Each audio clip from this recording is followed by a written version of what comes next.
This episode is sponsored by Baby Audio, maker of creative instruments and effects plugins. Whether it's retro lo-fi goodness with super VHS or silky top end with smooth operator, Baby Audio is all about adding flavor to a mix. So head on over to babyaud.io to learn more and take 15% off your order using the code HMD15. I'll leave a link in the description below. I saw KP post some. Oh yeah, he managed me. So I'm with Jamla, and then KP manages me. That's big. I said the same thing. That's big. Yeah.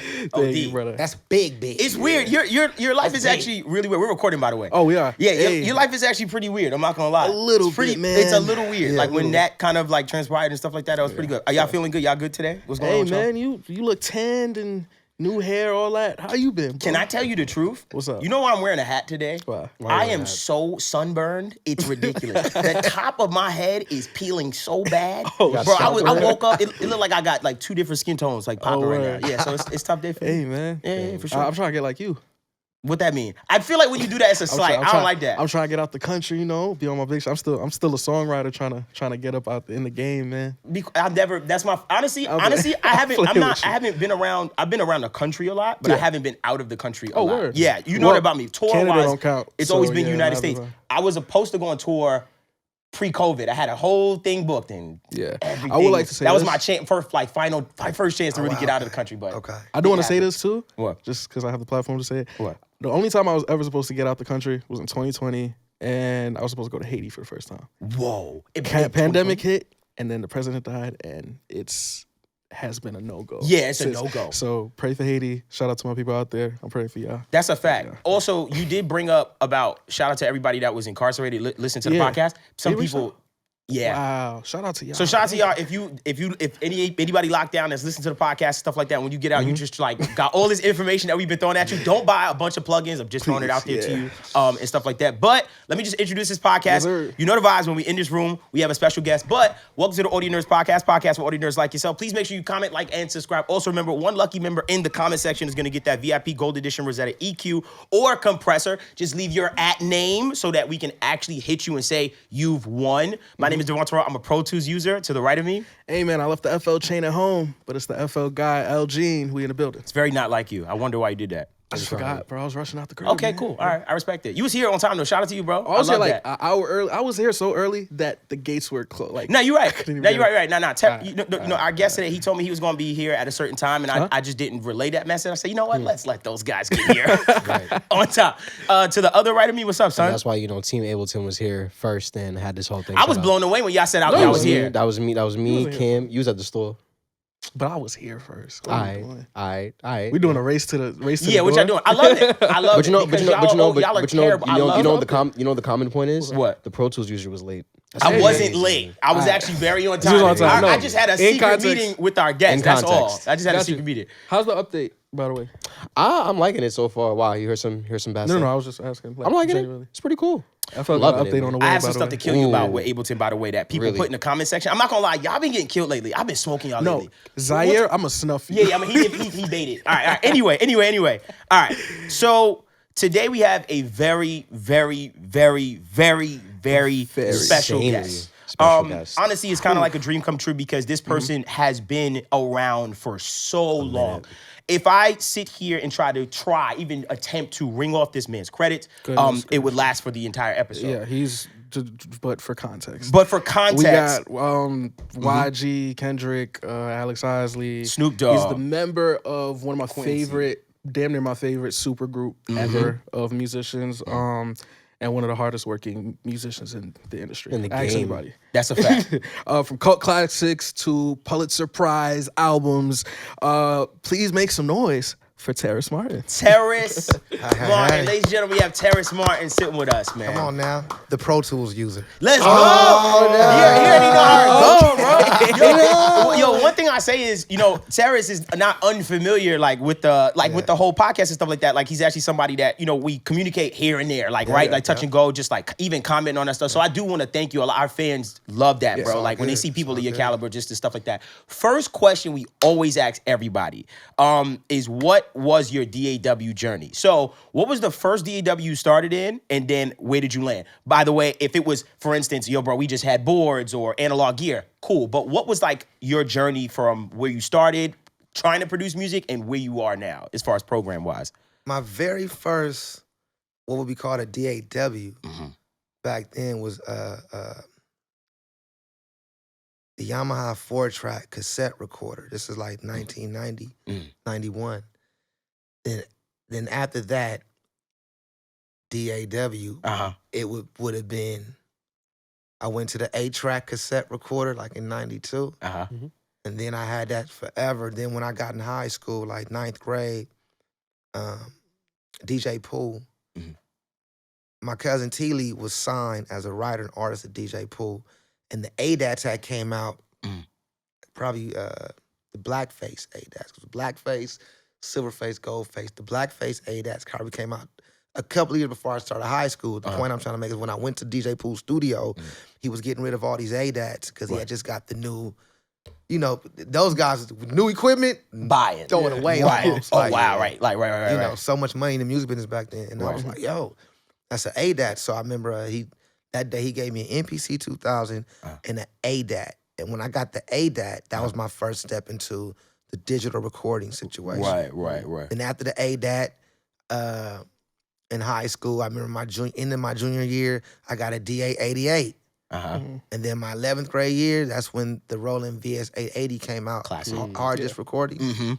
So I had the VS880. And then I remember right after high school, my last year of high school, that's when I started really doing records with Snoop and everybody. So I started making a little bit of money. Right. So right after high school, I ended up getting Mackie had just came out with a hard disk recorder. Mackie, I remember back then Mackie was affordable, but making stuff that was like really like groundbreaking stuff like back then. They had that, and they had one of the baddest digital the first good one. Well, the first good one was really Yamaha O2R, but Mackie ended up doing something that was like a little bit more pristine to me. It was called Mackie DAB. Okay. You could look it up. They used to be, that was like the thing if you had a DAB. And, you know, Snoop Dogg, DJ Quick, they all had like these Mackie DAB boards back then, you know. So that's been my whole journey. But after that, it was my first time hearing the word Pro Tools, though, was in 1997, though. Okay. Ooh. At a place in Lamar Park where I'm from called Project Blow. Ben was also a Pro Tools professor at Cal Arts in the late 90s. So we had been hearing about Pro Tools, but it wasn't for the home consumer. It was like strictly very high rig, end. the starting rig back then was like $45,000. It was like a crazy thing. So you just heard like, you know, studios are starting to have Pro Tools. And that was like Pro Tools. Pro Tools. That, right. You know, so I got Pro Tools probably the year I got Pro Tools, and that was 2001. Wow. 01. Like that was early. And that was early. Wow. Because I'm thinking that was TDM. Yeah, that was TDM days. Oh my God, TDM RTAS and TDM days. That's back when we just had straight up. That was a hard time. Like that was wild. So it was our processing and that power. was considered an easy time. It was, right? It was like, this is crazy. I loaded 4 plugins. Like it was crazy like that because you had the chipsets and the PCI cards and you needed a real computer to actually handle that type of stuff. So you came from all of those things obviously and just landed in Pro Tools, and you stayed strictly in Pro Tools. Well, I stayed in Pro Tools because it never. Pro Tools was the situation where I didn't hear too many things fluctuate with conversation. You know, back then it was, you know, you heard like performer, innuendo, all these different things, but you never, you know, even with Logic, you never heard. You just always Pro Tools just seemed what the pros used. It was dependable, right? And it just seemed like it was always at the studios. It was always there. Matter of fact, you used to have to rent the Pro Tools rig at every studio. Wow! So you get a room for like X amount of dollars, and I remember the Right Track, all these studios in New York. You had to Hit Factory, you had to rent the Pro Tools rig. Right. You had to rent the rig. Yes. You know, I think that being that you're such a multi-instrumentalist, like you in particular, I noticed that a lot of the people that produce in Pro Tools are people that play just a lot of instruments, which is funny because obviously you do too. But from back in the day, I noticed a lot. I noticed a lot because I feel like when it comes to like just raw, you know, we always argue about this. When it comes to like raw recording, just like getting the essence, I feel like for some reason we people gravitate to that, like on just the instrument side. That's what I always find it interesting with you with FL Studio, when you're like, bro, like how fast you say you can move and stuff like that. But a lot of our friends that play everything, they go in Pro Tools. So I just thought that was funny. That's interesting. Yeah, you, after, obviously that transition from like high school to college for you, right? I know that was like a really big transition for you and stuff like that. What was that transition like? Because I know that you started, obviously, I think you went with God's Property, like on the road with Kirk Franklin and stuff like that. What was that transition like as far as that? Because I know were you still in school at that time? Yeah. I kind of like always been in school. Like my mom wouldn't let me not be in school. Right. Yeah. I just had to maneuver a lot of things. You know what I'm saying? But my heroes. I come up in the era of like, my heroes are badass musicians and producers, but I'm also from an era where the producer has so much knowledge of the whole room before he calls himself the record producer. Like he has, the era of, my heroes, a producer's job to me is filling the blanks in the studio, whatever it is. We used to have a thing where we used to look down on people that didn't know the patch bass. And that's like, right. You supposed to know, right? You supposed to know, like, it's a patch bass. Yeah. You got to use a reverb. That's puzzling now. But I'm saying, so for me, it wasn't never. It was everything happened at the same time. I mean, like as I was learning saxophone, I was learning the SSL. Yeah. Right. As I was learning compression and different things like different gear, I was learning different saxophones. I just fell in love with learning. Yeah. One thing about gear and music, if you really give a fuck, you fall in love with being a student. You fall in love. You fall in love to share information. You know what I'm saying? Yeah. So it was always a smooth transition because my peers were very similar. I mean, it was nobody like me that was so deep into the gear thing. Right. But the music and just being cool and positive and wanting to win. Thundercat, Kamasi, all those guys, they music, but the gear stuff, I was because I was the guy out the crew that did Beats Young. Right. So naturally that's how we got to Snoop Dogg and everybody, 'cause I was doing the records. So I naturally gravitated towards like Battle Cat, Dr. Dre, DJ Quick, and really spent real time and asked like, in the jazz world, we say, I went to go study with somebody. Right. I studied with DJ Quick. He'll tell you the same. I studied with Battle Cat. I studied with Dr. Dre. I still ask him random questions. Right. Only engineering questions. Right. That's all I care about. I want to know how do you, not even how you hear things, how do you look at things? Because as you get older, your ears go away. But how do you, why that? Right. I remember one time I asked Dr. Dre, man, I'm just trying to get this kick up, man. I've done everything. I've done everything. We'd all love that question. I did. But I did everything without doing too much. I did the kick. I added the point with the DBX 160. Then I did 30 cycles on the pole tech. I did all these things, man. I can't just get it to go boom. Right. And he just said, I said, what do you do when it gets like that? And he went to the fader and went, turn it up. Oh. I said, what about this? He was like, what are you talking about? Right. I turn it up. Wow. It's not loud enough. When it's too loud, I turn it down. It's like, it's not that, Right. But course, but what you're saying is so nuanced because being someone, see like this, I'm the kid that's on the internet watching y'all, right? Yeah. So when you say that, I laugh because I'm like, oh, that's him clipping the board. Yeah. Right? Because you said of course, a lot of kids now, they see red and they're like, oh no, I'm clipping, I'm wrong. But back in that day, why he was getting, what we always thought was, why he was getting that sound was because he was clipping those imports on that SSL. He was pushing that board, he was pushing that. And that's the thing about those SSLs, the different ones. They drive like different sports cars. They're all sports cars though, but they drive like different ones. It's like, and if you know how to drive the G, the E, they all drive different. And he I feel like, well, he could drive all of them, but he had still does, but a special thing on that E console and that G. Now when you go to his crib, it's like, it's the K or the duality, you know what I'm saying? But, why you got a duality? Okay. Yeah, he got all of them now. I'm sure, right. But he was clipping. He could turn a knob on this and make us all sound good. Right, just like hit it. That's funny, because I know his thing was I think it was the 4000 was his thing. Like that was like the staple board, like and stuff like that. But that's dope to hear he's on a hybrid console. What's up? Oh, no, I want to play a game. Oh, let's go. Let's do it, Come on, man. So every time we have a guest, we do a rapid fire. One gotta go. Okay. So I'm gonna give you a few options. You just gotta go with that one. Let's go. All right. First we got the Moog, we got the Juno, we got the Prophet. One gotta go, or one gotta stay. One gotta go. One gotta go. One gotta go. Yeah. Uh-huh. Any of them could go. Let me tell you why. I'm ready for this. Because I trained myself young, Mhm. where no gear could stop me. Mhm. Like no Yeah. gear could. Actually, no gear could really. I don't give power in gear. Yeah. I just know a lot about it. Mhm. Like I learned everything about it to unknow everything. Yeah. You know what I'm saying? Right, So, right.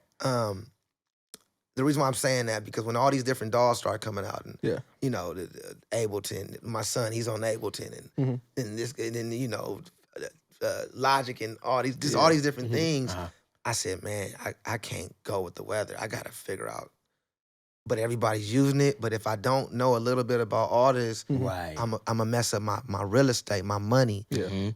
swimming, kids, school, electricity, Mhm. cars, mortgages, insurance, these things make money for the bigger goal. Yeah. Right. So I kill all that in my head. So it's like all those could go. Gotcha. I don't need any of them to make music, really. Yeah. If you look on YouTube, I did a few years back, me and Busta Rhymes got in the studio Uh-huh.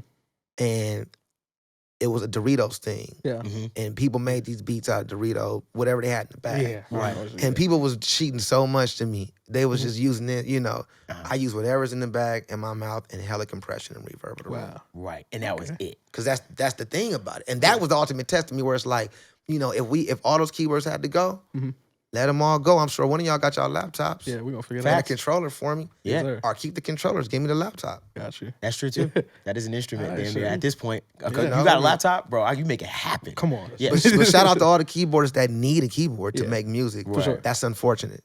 Oh shit. That's a real, I like I mean, that's being honest though. this- You know, yeah, and especially that's your opinion on it. Like I do understand that in regard. But when you say it, it is nuanced with the fact that it's like, yeah, we don't like, you know, but it's just something that's just like just been there and we done just it before, yeah. we are in a time of new toys. We love new shiny shit. Of course, like yeah. you know what I mean. Like Yeah. something new come out, we're like, oh, this is the new thing. This is better. But it's Yeah. like, but your song sounded great. Like when I know we all go back to old songs and be like, Like, damn, that song is fucking good. did that And I one- didn't have half the shit. I Yeah, had. exactly. Yeah. So I understand that nuance. All right, let's see. The CL1B, 1176, and 2A. One gotta go? One gotta go. Okay.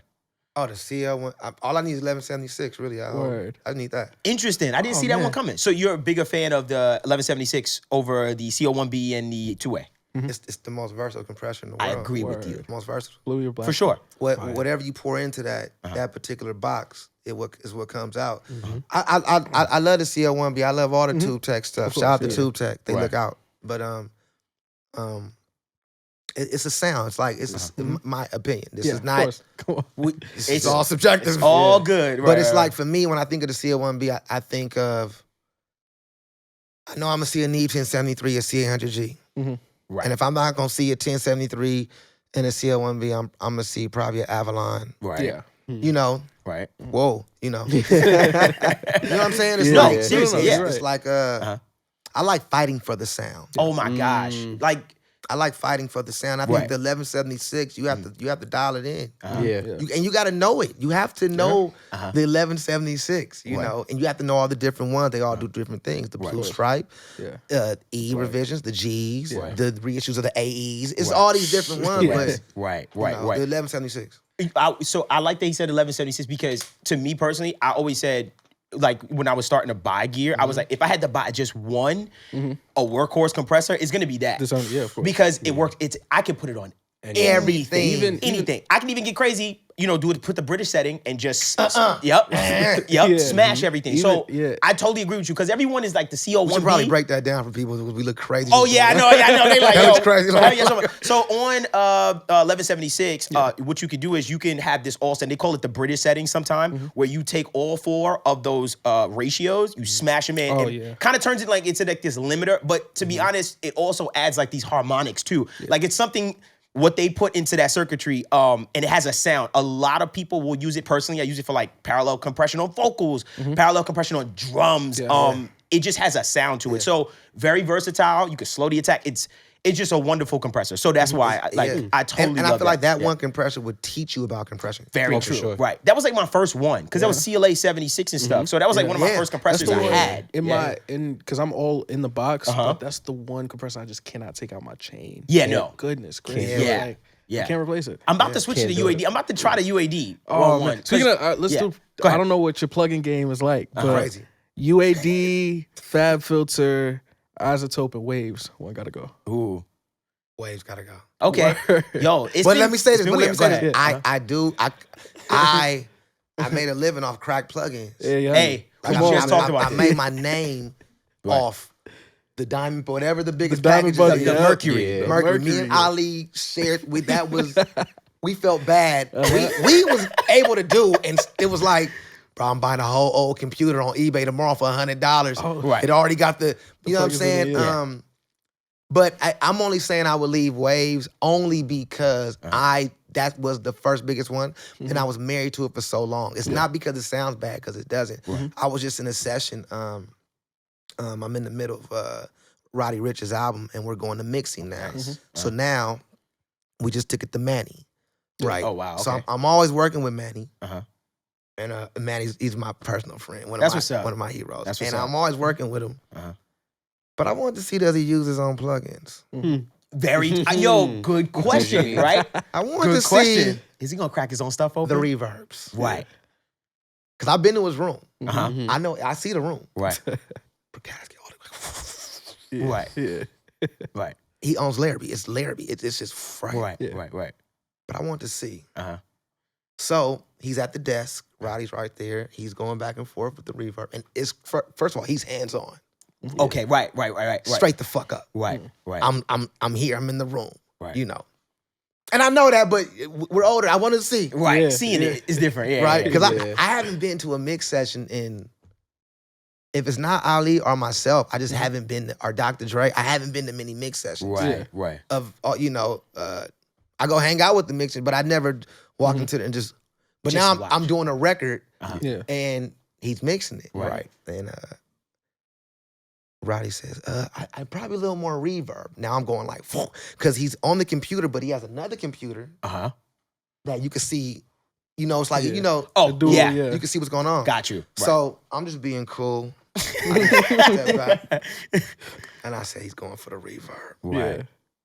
And I'm saying in my head, like, first of all, if he uses whatever, I'm stealing any information. Oh yeah, Yeah, absolutely. whatever. I'm like that's So the one. I'm really here just to steal what he's about to use on reverb. For sure. Because I'm trying to figure out how is his vocals the best. It is. Yeah. You know what I'm saying? So Right. he goes to the reverb. Mhm. He clicks it. Don't tell me. It's the reverb.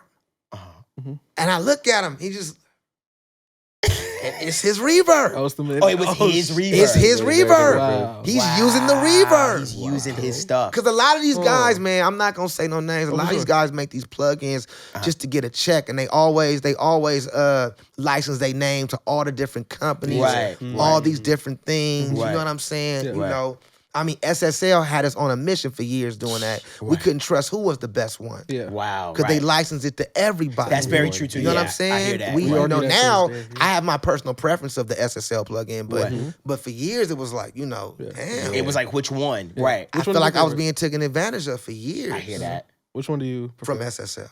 Oh, this direct The one Those from are Oxford. the ones. Either, Yeah. the ones from SSL. You know how I know? How? Because I spend my life on SSL and I brought out the plugins Right. and bought out a mix in A and B. Yeah. Right. You know, my manager right should tell you, I'll do days at Larrabee just A and B in gear. I've A and B the Motown EQs.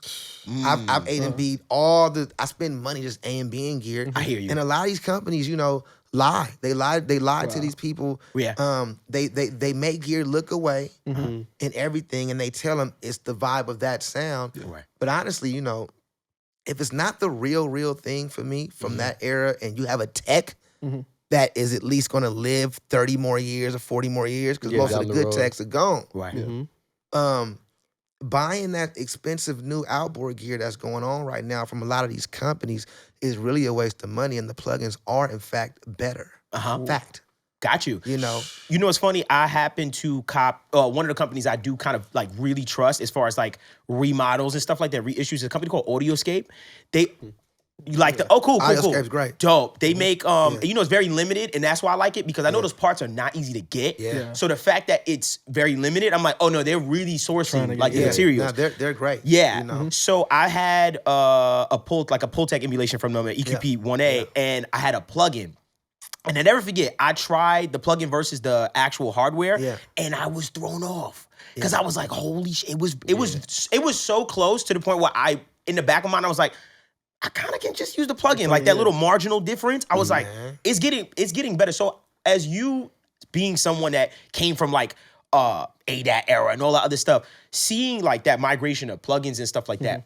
How do you feel about that migration? Like, as far as do you feel like we're getting more towards in the box as far as creation and stuff like that? Never instruments personally to me. Like, I just think, I just don't see something being able to do that. But as far as plugins and stuff like that, like, how do you feel about that transition going from literally analog to digital, like in that space and stuff like that? I love it. I love the convenience because I meant so many years when I was younger, not able to get into these big studios, you know, the plugins was kept me inspiring. I just heard, was that you that said you hate an EQ that don't The look visual, like the it? non-visual EQ, that's going up right now. I felt that. I was like, make me feel like I'm at something big. Like, music is supposed to be a fun thing to do. Right. It's fun. So I love the plugins. I love in the box mixes. Right. You know, if I come out the box, it's because I just want to come out the box. But it's never because I have to. Right. It's never because I have to. It's just I want to. You know. I looked at your thing, your review on the Neve, the MBP. The Portico bus. Yeah. I like that. Oh, cool. Yeah. A lot of things on that. And so you gotta know. Right. Right, and you actually helped me make a decision because then I looked at that, I look at the MBT, but I end up settling on the Louder Than Life. Silver Bullet, the new one. Yeah, it's new. I borrowed those and I end up settling on that. Interesting. Yeah, Interesting. I love that piece of gear. Gotcha. But you guys just think I pay attention to that. Sure. No, I appreciate that. Yeah, I'm a Portico user. The MBT just came out. Like we were talking about the other day. Yeah, Neve just came out with something. I like the MBT because, so this is my personal opinion about it. I've had it for like 4 or 5 years. Okay. So that red and blue silk, the classic red and blue silk. You know it. You know it then. Oh yeah, that's Okay. my like I know that piece. I've had it for a while. Yeah. Like that classic red and blue silk button. I've stopped using it on my entirety of my mix. It's a hot take, by the way, just letting y'all know. I stopped using the blue on my entirety of the mix because I felt like the blue was giving me that low mid that they said that it would give the harmonics, but it would also tuck my vocals a bit in a way that I felt like it just kind of it took away some clarity on my upper mids. The red, beautiful upper mids, but it would something with the high end was a little nasty sometimes. So I strayed away from it. Sometimes it worked, sometimes it didn't. With the MBT, they had the topology where it can like blend them to wow. So it made me think about selling the Neve because I was like, if I get a chance to blend the red and blue silk, it might be. I feel like if you're not, I mean, are you using the compression and everything on that piece? I'm not. I'm not a fan of the compressor. You should get the other. The MBT. Yeah. Okay. Because if you're not using that, I'm not. You know, because I'm kind of funny with all in boxes sometimes. Yeah. You know, I'm kind of weird with that, but right. The reason why I chose the Louder Than Life is because it gave me the option. And I ate and beat it with not with a Neve. I don't have I would never. I don't see me finishing mixes on Neve for me personally. Okay. Very SSL. Yeah. I hear you. Or we can just go in the box. Right. Only thing because I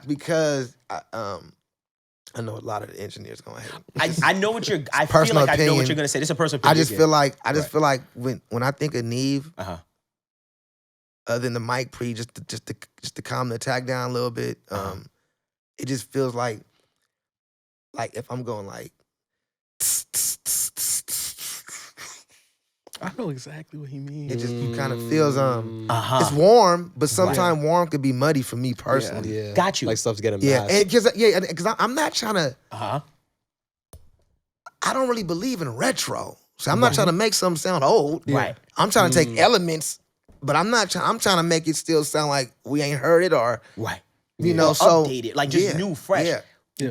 Bro, we've had this conversation so many times. Like we was talking about the Prism Sound Titan, our interface and stuff. It's known for being warm and punchy. I've been hearing about that. Yeah, it's a great interface. What I told myself I was looking for, I just recently got a brand new interface. You know, you get a new interface, it's like, that's a big deal, right? Like, because I know I'm going to be with it probably 10 years. Like, I know I'm going to be with it. So I said, I want a brand new, modern day interface that I know was created within the last, 2 years. Like, I just wanted new technology. New tech. Herbie Hancock is on that at 84, whatever years old. Right. He is on new. He won't even play a Fender Rhodes. Wow. He wants new. New nothing retro. Right. Wow. Nothing. Right. He just wants new stuff. Because things are better now. Things are That's better. true. But Yeah. and Technology grows. So, I'm so glad you said that because I felt a little crazy. Even with your Neve thing that you brought up, I'll be honest with you. Neve, I like like this, signal flow wise, I like inputting Neve stuff, vocals and stuff like that, Neve stuff. But when it comes to like the final finishing touches, I feel like SSL just has a way of like accentuating like transients and making things just like feel just like more aggressive. Neve, to me, great. No shade. It's just a little softer and plushy. Neve is a Rolls Royce. Smooth. SSL is a Ferrari. That's different. a great analogy. Yes, you know. It's right here, he here, pays clip this attention, right yeah. here. You like It's Rolls right Royce? I mean, and it's still. Right. Yeah, it's know? like you can't go wrong. Right. But it's, yeah. I mean, Different I look at API. Rolls Royce had a little sports car or something. You know what I'm saying? But, you know that that SSL, man, and all the different SSLs could give you their different versions of their thing. Right. The fusion, all that other stuff. Yeah, man. What you gonna say? No, I got a few. Back on the quick kits. I was gonna try. First, I was gonna hit you with a saxophone. One gotta go, but I did research, and I know the answer. So, what is it about that Selmer Mark 6? And which one in your collection is? I know you got the 73, 61. Which one is your favorite? I guess. You know, man. Last year my brain changed. Ooh. Because last year my father passed last year. Sorry to hear And that. that's all good. It's all good. People die. We all gonna get out of here. Who knows? Make it count. Yes, sir. Very true.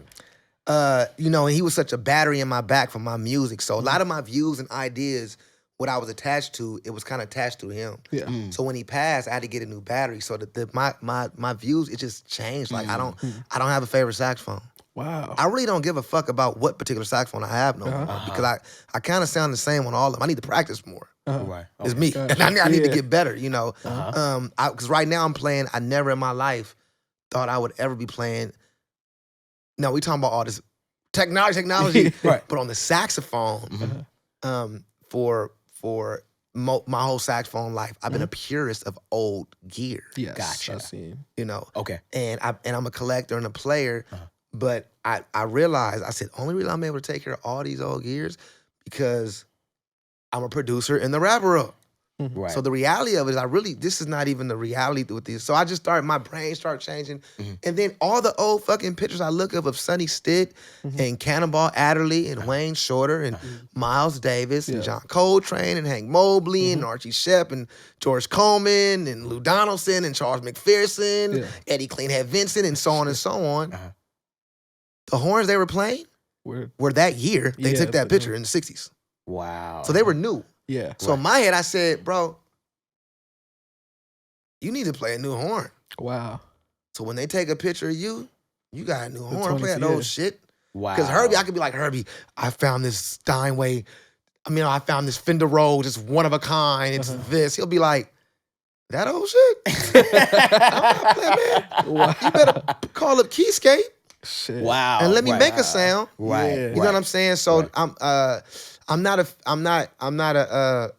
attached to none of the instruments no more. I'm not attached to no instruments no more. Right. Oh man. Look at I'm that. just really attached to this music Uh-huh. and attached to what it takes. Because my theory is now, if I think about the instrument or the plug-in or the tool, it's not doing its job. I'm supposed to not think about that instrument and make it easy to flow through the music. Wow. So once you caught up and once that gear start getting in the way of the song, you lost. Right. Then you just buying gear. Just to Can we put buy like it. a proverb, but like Oh, pop yes. up? Yeah, little graphics No. right there. What he said. Goodness gracious. What you know what I'm saying? That's making No. me Yeah. rethink. Yeah, it's wow. That's very New, and we have this conversation all the time. Like But I always, I old versus appreciate. new. I'm like, yo, y'all be stuck up on these older. Not me. I love the '87.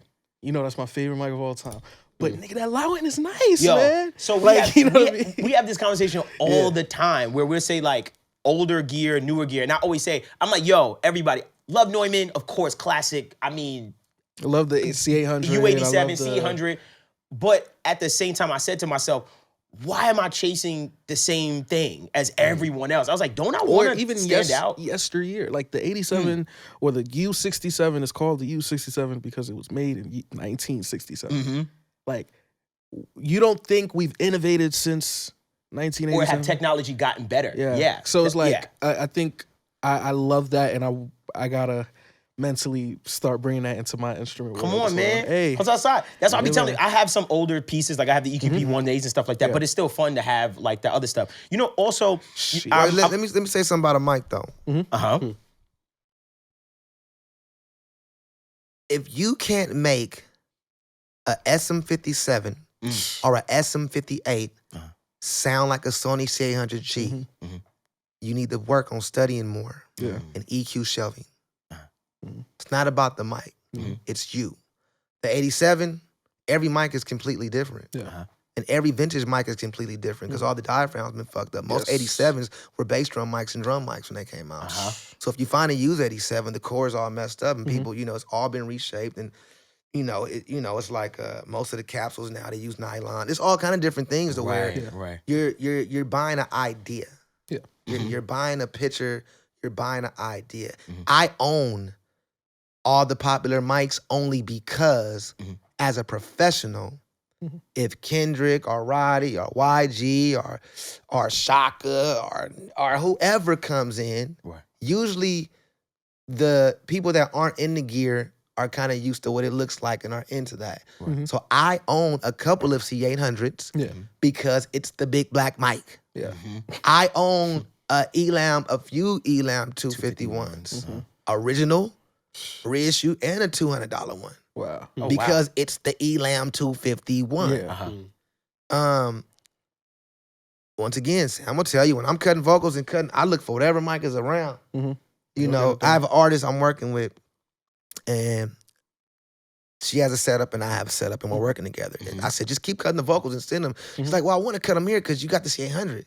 And I say, the amount of process I'm gonna do to these vocals, it don't matter what mic I'm using. Honestly, I didn't say that because it's too much technical shit. Sure. But I want to tell the people, I'm glad I came on the show because it ain't never about the gear. The gear is fun to talk about, but it's really about you. Yeah. It's the ear. You know, people should stop buying so much shit right now and just learn what they have. Like I was so impressed with you knowing about the box because I was like, oh, this is. On the 4th minute, I said, oh, this is his shit. He's not just doing a gear review. Right. They didn't just send him this. He's like, and I think people should learn more about the gear, because everybody gets into these mic things and the mic companies love it. Of course. Yeah. The mic, Warm Audio's doing a good thing where they're making, they're affordable things that look away. Right. And they smooth, you know what I'm saying? But, and they making people feel good about it. And that's good marketing. That's good thing. Very good marketing. It's not a C800. Right. It's not the Poltec. Right. It's not the 1176.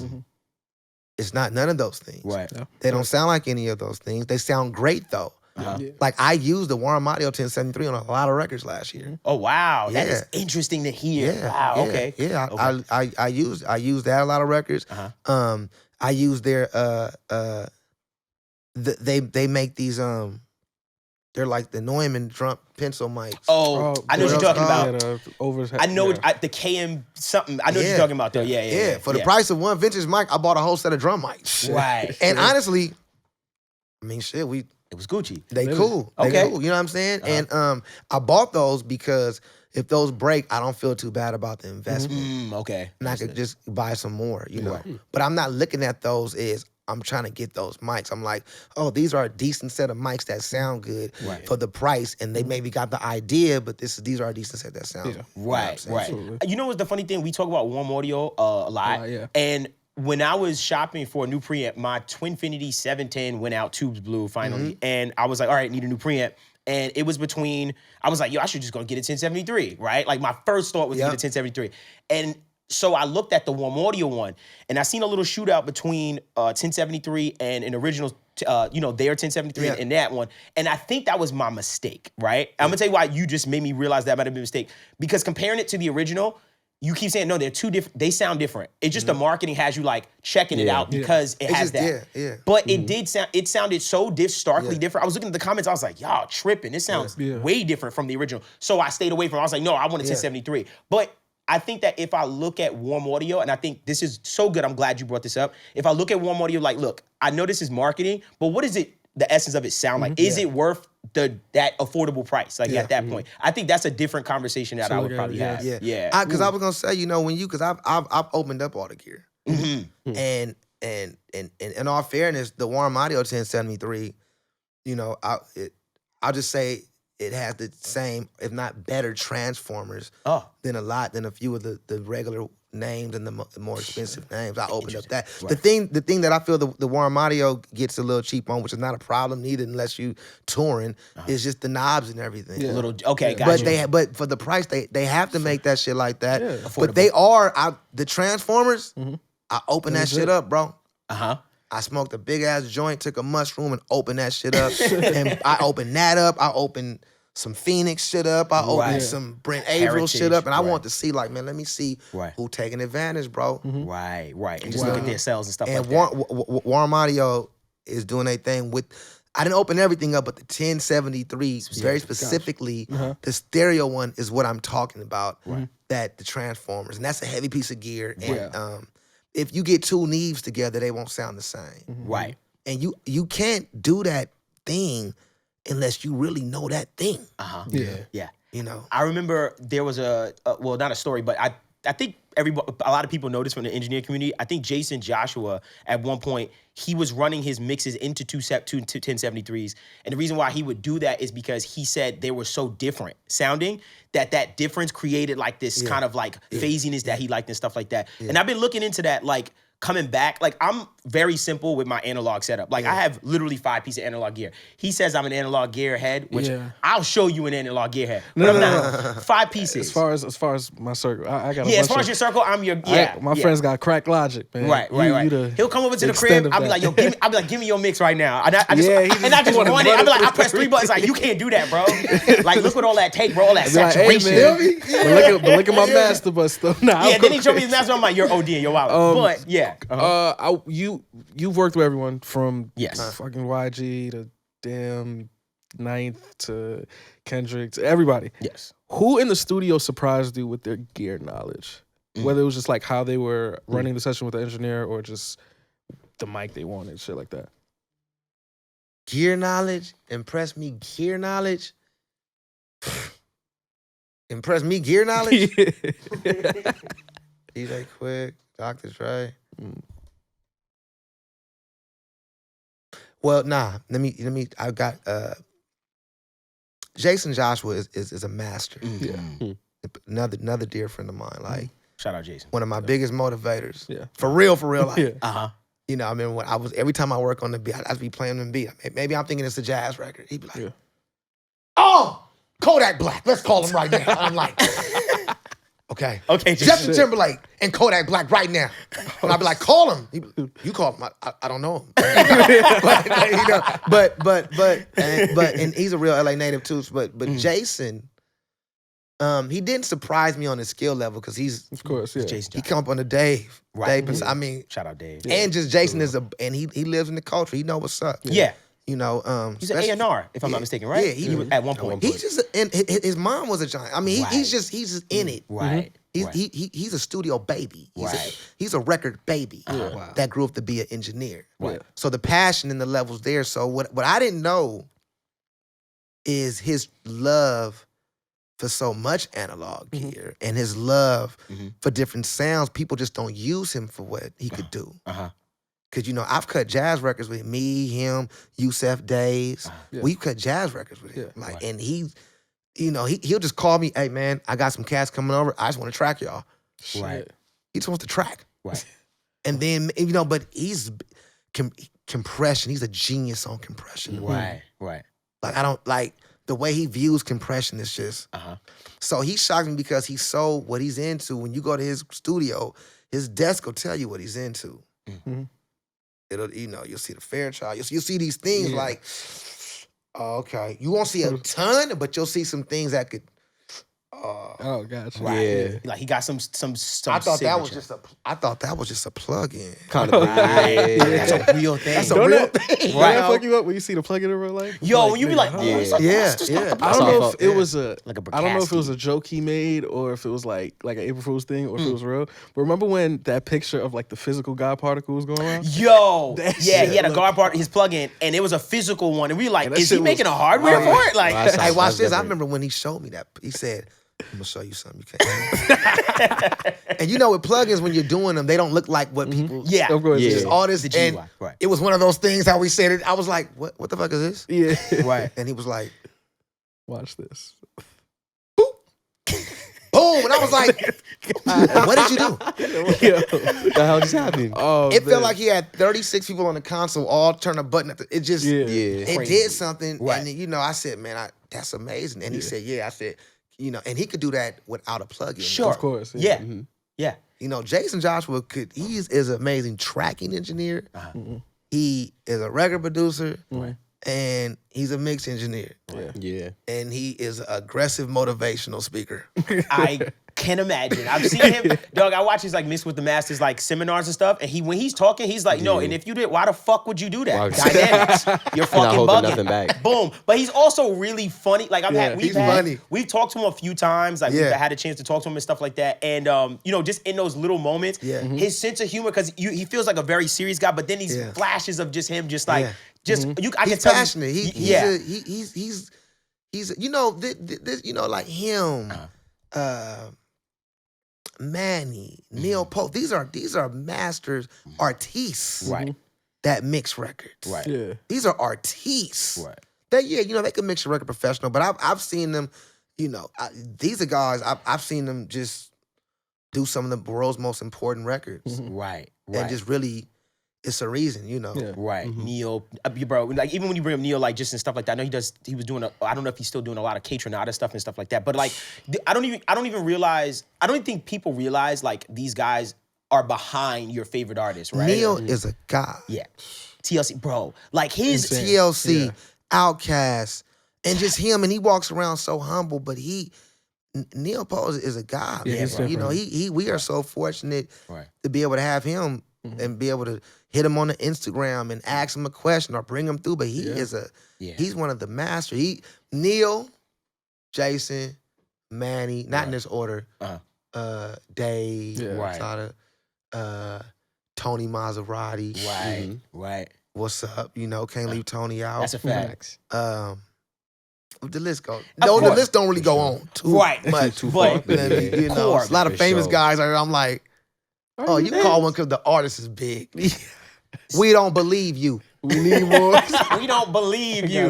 Gotcha. I hear you. I love that. You know, that's funny you said that because I feel like the engineer has become like the new producer. Like, remember back in the day, the producer-artist relationship? Like, it was Yeah. the artist-producer. Like, Yeah. then I'm starting to see like the engineer starting to gain a likeness Yeah. where it's like mixed by. Like I feel like Ali was one of those pioneers in that Yeah, too. for sure. for sure. That kind of made me go like, yo, it's a cool dude. It's not like a dude like just like quiet in the things. Like, it's a dude, like he like me. Like, you know what I mean? Like But kind of seeing an similar engineer. to what you said earlier with the sorry to cut you with the just the people that go like the unsung pieces that go into like creating these records. The same way I feel about you, and you've had like a lot of like different features, collaborations, and credits over the past like damn near like 3 decades now. Some of my favorite personally was your 2010s kind of run.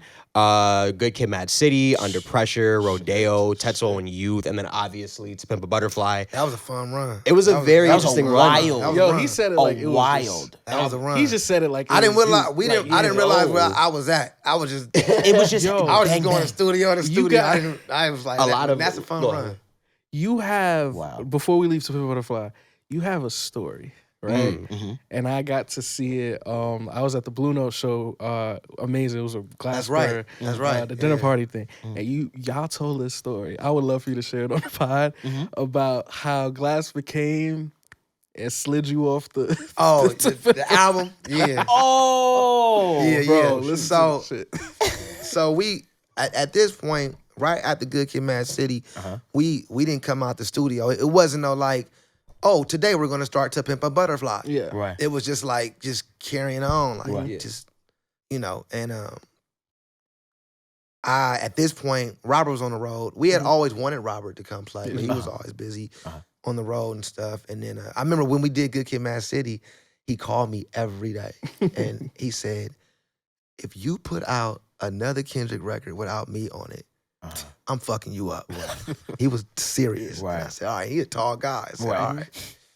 all right, man. So we started To Pimp a Butterfly. And this was what I felt more, I mean, he could play anything, but I felt this record was more, I could see him fitting this one. Right. Yeah. Because on Good Kid, Mad City, it wasn't, it's like it's minimum bass. It's like drum, it's like, it's real hip hop produced. It's it's not coming from the harmonic approach. It's more coming from what's banging. It's like, The rhythmic, Right. like The energy. you know, it's like we playing to distortion on that record, breaking all the rules. You know, Right.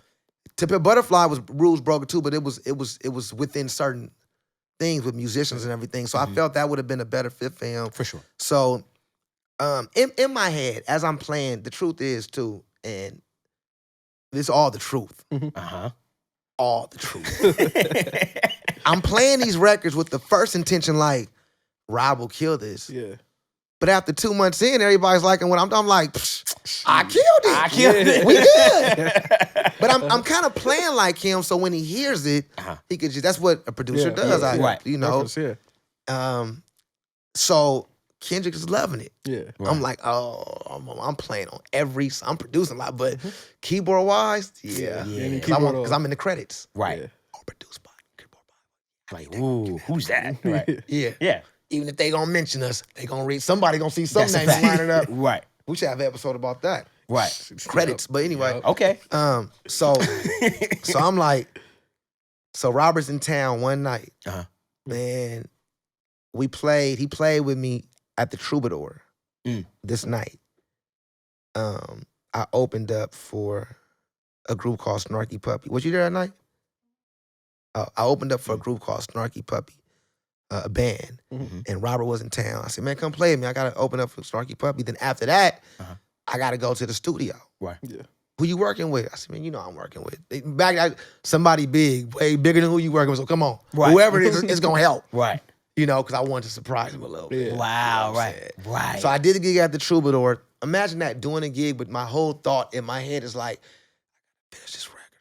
Because the record we was on that night was for free. That was the record I had to go back and finish. Got you. Right. Okay. And, so we was done. I called Kendrick, like, hey, we about to pull up to the studio. He's like, I'm here. He been here all day. Right. Waiting. He's there. It's 11, 12 at night. Right. So we pulled up. It's just me, Kendrick, Ali, because this is at a time Ali's tracking and mixing. Yeah. Right. Because our trust level is down. So to make records not mix, we have to have our own tracking and mix guy, and Top wasn't hiring tracking engineer, one person. Yeah. Wow. Ali, boom. That's But it. that's Ali's role. Ali built my studios. Right. That's really my bro. Like he helps everybody out. Like ridiculously, very helpful man. Very true. But no, he was a teenager. Yeah. Okay. He's always been that way. What? That's him. That's funny. That's him. Selling ringtones, like That's him. He's shown us beyond love. Like Smart man, and he got it out the mud. He ain't nobody handed him shit. Right. He did that. But anyway, so Robert comes through. Oh shit, he's like, then you know he don't know what the music we doing, so he hears for free, and he's like, damn, this is way more jazz than I'm doing, and I'm a jazz musician. Right. You know, which is, I mean, hell yeah, Kendrick got the best guys in the room. I mean, that shit don't never shock me, because I knew we was on some other shit, because I'm outside. Right. Yeah. So I'm in New York, I'm hearing what's going on. I'm in LA, I'm like, oh, okay. They not fucking with Y'all you. not on Everybody on the club. this. Yeah. Like we ain't gotta go home after the club. Wow. Like we don't got, like we wake up in the club. Right. Like we work in the club. Club is if you really on some player shit. You in the club if you in the club 2 hours, you supposed to come late, pop in, get the woo bottles, 100 out. We out. Let them talk about it. Follow. You know what I'm saying? So Right. So Interesting. I'm already knowing what's going on outside. I know nothing has sounded like this. So when Robert got there, he was like, oh, he played on that shit. One take, bodied it. Right. Bodied it like. Smacked it. He said, what you want me to sound like? I said, Kenny Kirkland. You look up Kenny Kirkland. one of the most important musicians of our time. Played on the Tonight Show, but also played on Sting, a lot of Sting records. Written, produced, but didn't get a lot of credit. Kenny Kirkland is Robert's Glasper favorite piano player. Wow. Okay. That's when we was younger, coming to New York, we were coming looking for Kenny Kirkland. Wow. We were walking up down the street. Robert finally bumped into him at Chase Bank. Wow. You Looking- kidding me? That's what we had to do in the 90s. We had to, Right. the answer is in New York. What? Mom, I gotta go to New York. Why? I gotta bump into some shit. Yeah. It's in the city. New York's still like that to this day. Don't Yeah? ever sleep on this city. yeah, interesting. This where everything bubble from. Then it goes out. Got you. It's just resting right now. Uh-huh. That's why I'm always here, because I know it's last time it was resting. I came here to get some information. We came back and we had a whole run with all these goddamn records, because New York does a thing for all of us. That's why we always come out here. Anyway, he get done with the record. I'm like, yeah. I'm looking at Kendrick's face, chewing a straw. Like, he go to the engineer. I'm in the back. I'm like, yeah, slapping five and Rob, you killed it. Let's go. Let's go. Kendrick go to the engineer and say, and he look at me and say, T, you wanna bring up another one? So I say, we don't have any more. We're good. We're good. He says he could play, but because rappers, non-musicians don't know these things. Right. He could just replace you and play what you played. See, that's regular. That's like, I don't get why not. I'm like, now I could be a hater. But Robert, he know I said, they sound good to me. But let's try a different thing. Open. You know? Yeah. I mean, it's cool, but I mean, let's try it. I mean, we can try it. Like, if you want. If he can't do it, it's like, it's cool. We already got one. We called up 9 songs, and everything was one take. Wow. Just smacked them. Boom. Right. Boom. Yeah. Boom. We did If These Walls Could Talk in my garage, though. Oh, wow. And the only I'm playing keyboard. The main keyboard parts, he's biting it. The only song on that where I'm playing piano and shit is like How Much a Dollar Costs. Yeah. Okay. But I was trying to sound like him too. Right. You know, so Right. he kept that one. I think I didn't bring that one up. He was like, Kept keep that one. your song. Like, come on. Ali, don't play that one. That already sound good. And I know Ali, he like, cool. Don't sacrifice the music for ego. But I'm the one trying- Says you saying it. Is Like, it it's the music good or is already. it the ego? Yeah. Yo, to say like, we don't got no more left. Yeah. You know, about you and live instrumentation, I had seen you one time say something that I felt like was very profound that just blew my mind. One time you said and if I'm misquoting you, correct me, you were bringing up that you will always try to implement live instrumentation on your production. And the reason why is because you know that you will always give a musician a job if you do that. Can you elaborate on that? Because you see, it blew, like that was so profound to me, like just to hear you say that, because I was just like, that's so interesting. I never even thought about that perspective of, when that artist goes on the road and stuff like that, if you had somebody in the studio that murdered a piano part, hey man, you can't just, like, I need that musician, You got a like musician. that ill musician. So can you elaborate on like that mindset of just like live instrumentation and how you had that like weird thought to just think forward like that, like this is gonna employ someone, which is wild. Yeah, because I'm a product. I was a child growing up in the transition from live musicians to drum machines and keyboards and everything. So I was growing up when the DX7 came, when all these keyboards was coming out, like horn sounds and everything in the 80s and everything. I'm from a family of musicians, Right. of studio musicians in Los Angeles that moved from New York and the Midwest to have a family in the 70s to do studio work, because you could do studio work. You could be a musician or engineer and pay for your children to go to school. Right. Boom. Yeah. So I was born, and then like, that shit started getting like 81, 82. Music started changing. Before that, but like Of course, yeah. disco, kind of like the exit of disco. You start hearing more drum machines Right. and everything. You heard drum machines with slide, but you start hearing Of course. hella yeah. Kraftwerks banging shit out, and different than hip hop's coming through with the DMX drum machine, and Prince is coming through with the LM1 and the Lin 9000, and then you got the keyboards where it's like now you got cats playing horn stabs on the keyboards. Now the horn section is gone. Right. You got keyboard percussion, so now no reason to call them on the record, because I'm cool with that. Yeah. Now you got the drum machine. You got Roger Lynn making drum machines, which is, beautiful. This, I always say this before I go further, the same thing that made my family suffer end up being the same thing that paid for my family to live now through me. Right. So I don't have a hate thing towards it. I just understand this. This is why I'm familiar with the AI spirit. Because I lived through this before. Yeah. I lived through this exact same. I remember when VHS was a big thing, and you know when cable came out, and people started doing live concerts, shot day on. I remember when VHS came out. My parents used to always say people stopped going out to clubs so much and hearing live music. See, so this is if you ain't lived it, that's why I'm fearless with certain shit. Even my team on it, like why you? I've been here before, bro. Yeah. Bro, right. So drum machines come in, no need for a drummer. My father's a drummer, right? Right. Now it's not a lot of piano and rolls in music. It's like synthesizers. You don't got to be a badass musician to play a synthesizer. Right. You have to pay attention. You have to be a badass engineer to play a synthesizer. That's very true. Right. You know. Right. Not saying it's easier to grasp engineering, but engineering is books that could be taught. It's math. It's synthesis and everything. Yeah.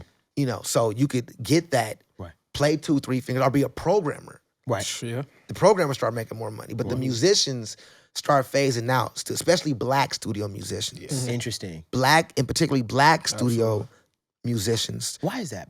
Why specific? Why? I mean, I can Why? assume. I just want. Yeah. Facts. Well, just like everything, you know. I'm gonna sum it up to just it's always a subconscious plan to try to put a thumb on us. You know, that's why they took music programs out of schools. Yeah. You know, not one of the reason, but you know, when you take music programs out of school and all the outlet programs, what do kids do? They go home, they have nothing to do. Yeah. Right. But now they in South Central LA with nothing to do. Now it's all this shit going on with nothing to do. So now you producing the criminal. So now you got more room in your jail because you I got you. Cycle continues. cycle. So going to the studio stuff. You know, shit, man. The drum machines start going on, and keyboards start going on, and music changed. Hip hop came in, and the DJ became more important than everything. And Right. the word producer started changing. You know, so things just changed. So I was a product of hit records being played, but no live musicianship. So if it's no live musicianship on no crazy hit records, there's not a lot of work going on because it's not a demand. Right. Right. You know, you got to build a demand for whatever you're selling. You know, Right. so, Exactly. I always used to just be like, damn, like when I was in high school, like, man, if they put a horn section right there on that song, like, Take it to another like level. that'd be crazy. Right.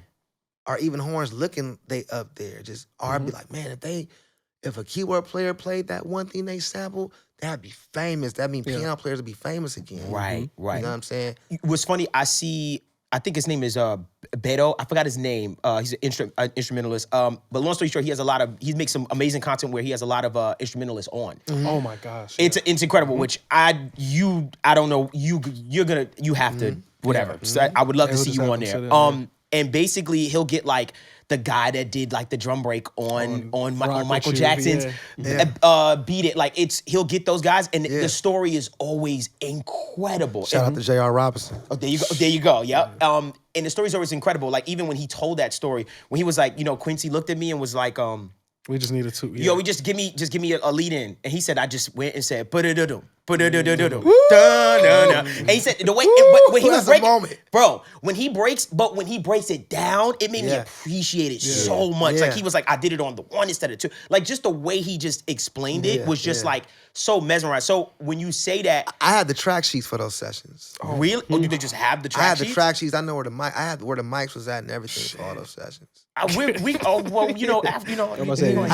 I have a lot of track sheets for different famous sessions and anything that a lot was done at early Westlake, anything with them studios. Shout out Westlake. I'm really from LA and really was a runner on purpose just to get information. Wow. Right. You see what I'm saying? Yeah. Wow. It's funny because track sheets. even I broke all the rules that you ain't supposed to do. I'm so sure you got the track sheets. Come on, I ain't ask how you got them. it's like equivalent to having like when people got the sessions and the stems of all. Oh yeah. It's the equivalent. What? Yeah. That literally he has the tracking data. Insane. Yeah. It's funny because you going back to the instrumental, like just the way you produce, you hear it's such a signature thing.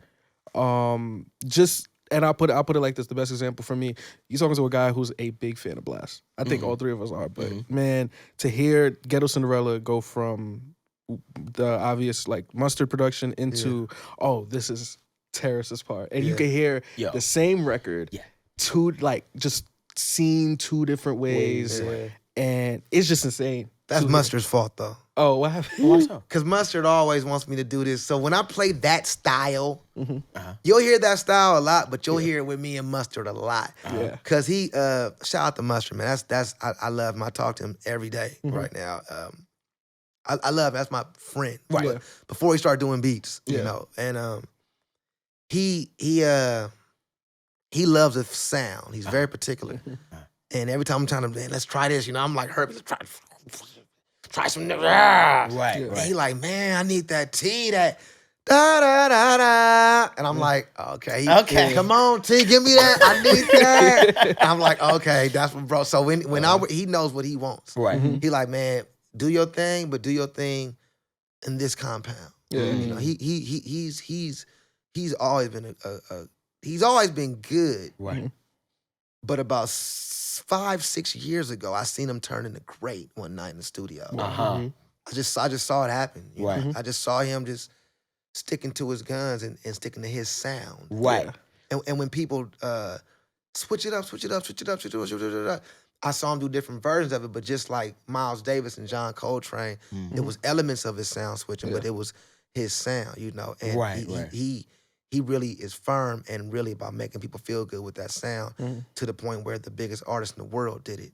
Right. And smashed Drake on it. You know what I'm saying? So, you feel me? Yeah. Y'all ain't got to say nothing. No, y'all got friends over there. Friendly competition. Regardless, it's such a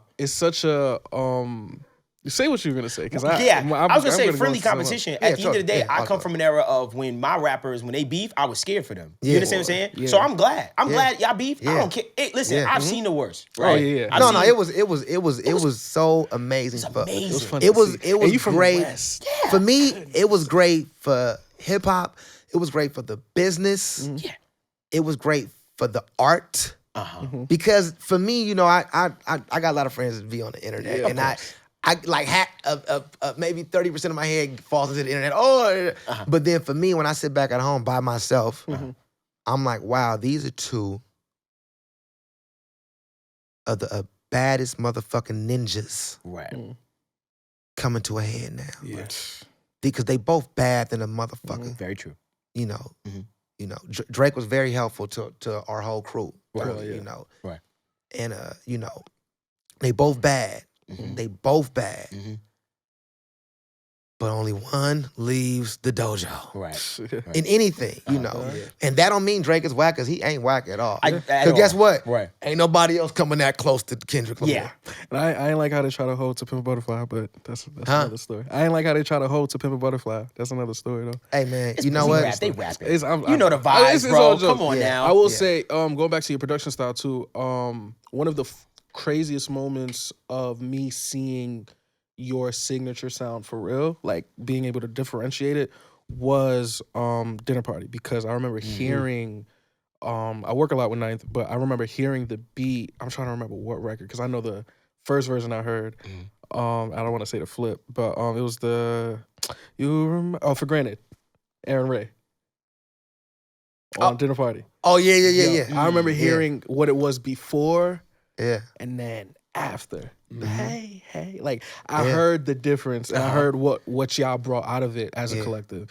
And that was just insane for me to hear. I was like, wow. Yeah. And then, of course, with the run you went last year, from the Dinner Party to Ladera to Nova. You dropped a lot of music yourself, too. You dropped a lot of music. It is insane. And the Covers album. And like, my G. Like, so how do you honestly, sorry. Yeah, no. Like, how do you, that's the question. How you finding time, like, to do this stuff? Like, you dropped a lot of music, recently, too. Like, how are you finding time to make this much, not even make this much, but just, because obviously, once we're done producing it, now we got to put it together, right? So, like, process-wise, like, how are you finding time, like, within yourself just to do this and staying inspired, too? I know this is a really corny question, but I genuinely just want to know. Because that's a lot, man, like, how much stuff you put out. Let me tell you something.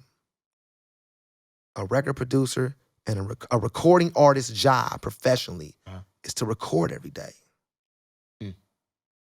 Professionally. If I was a doctor, I'd be working on people every day. Right. My job that I love is to stay in the studio every day, to the point that whatever house I lived in, it's always had a studio. Yeah. Right. But I'm a kid that grew up in houses that always had studios. So I live in the studio. I wake up every morning, I write a song a day. May not be good. You may not hear that shit, but I write one a day to keep that muscle going. I think about music all day. I think about, man, I love what's going on with Escape. I want to be a part of what's going on. Right. Yeah. I want to do cool shit, but I make music. I am on earth to make music. Yeah. It's not a mystery for me. I'm not confused on what I'm here for. Right. When I'm die, that's what they'll be talking about. I'm not the best boxer. I'm not a chef. Right. You know, I don't make content. I make music. Yes. Right. You know, I'm not a content creator. Yeah. I'm a musician and a producer and an artiste. Right. You know what I mean? Yeah. So it's easy for me to stay in that room and put out all those records because I make music. That's what you're supposed to do. Yeah. You know, nowadays people think about it different, and people think about it different all over. But for me, putting out music is what I love doing. Making music is what I love doing. And I don't see no other way for me, other than my family, for me to be happy, other than creating every day of my life. Right. I don't want to do nothing else. Right. I don't want to. I hate fucking vacation. Me too. But I Oh go. my God. I hear you. Yeah. Right. I take my family to Japan, Europe, New York, well, all over. Usually when I'm on a gig, because it cuts the cost down. You know what I'm saying? Work trip. You know what I'm saying? But yeah, man, that's I just think Warren Campbell said Nice. a recording artist's job is to stay and record every day. Right. If you love it, if you don't love it, stop doing it. Yeah. Right. Just stop. Wow. I love that. I love that. And I also do second that. I hate vacation so much. Second day, I was like, I can't. The fact that I was like, I can't record. Yeah. It just, something about that is It's tricky. It hurts you. weird. I started going on.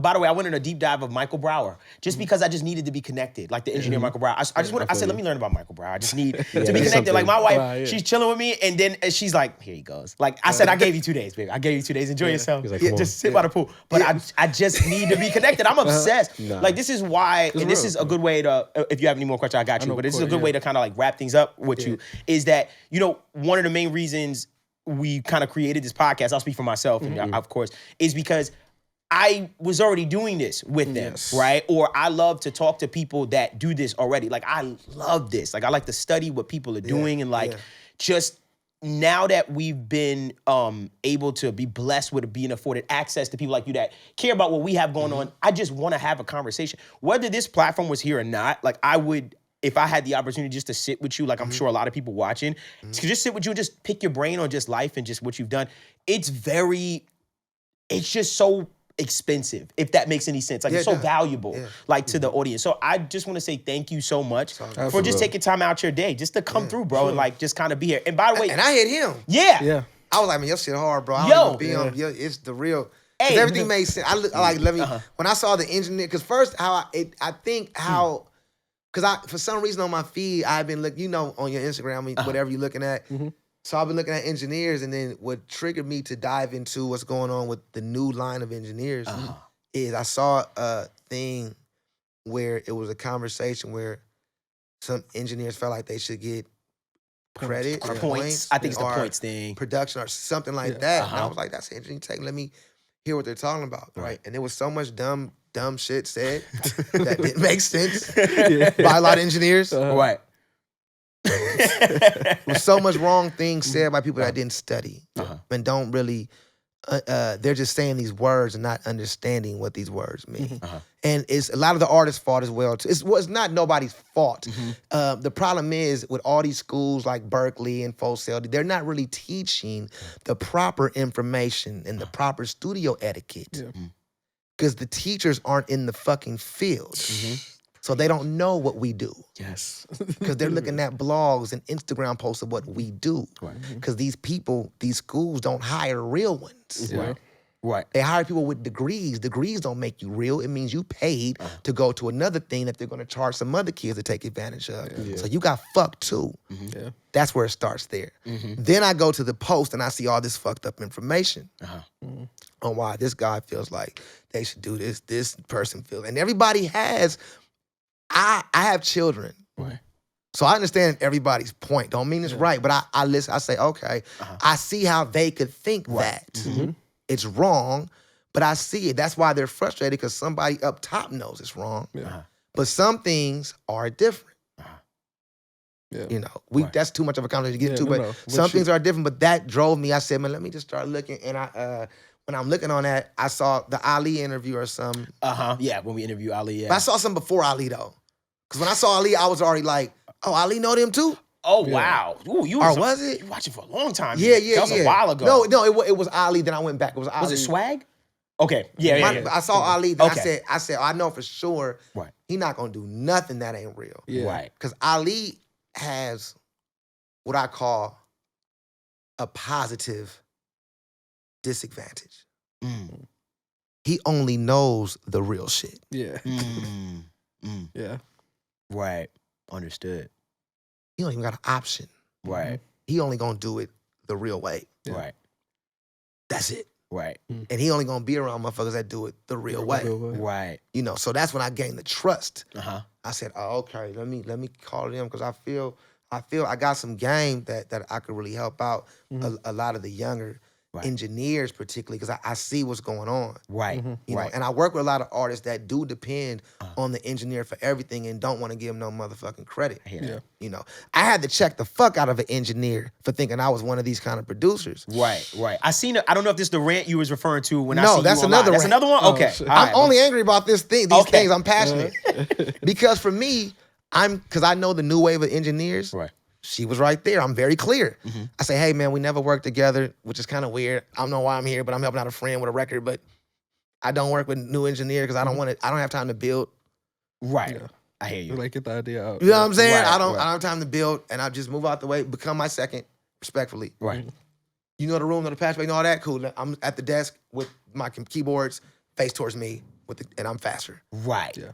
So I told him, yeah, I broke a lot of things down. I said, I say, hey man, I'm very respectful. He was bobbing his head a certain type of way. Right. And I always ask engineers this. I say, hey man, what's your end goal? You gonna be an engineer or a producer? Right.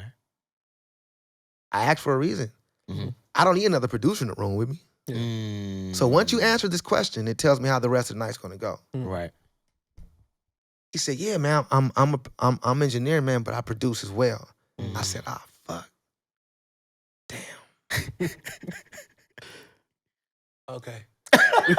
don't. I said, hey man, respectfully, don't do no edits, no drops, don't fly shit. Don't give me no ideas.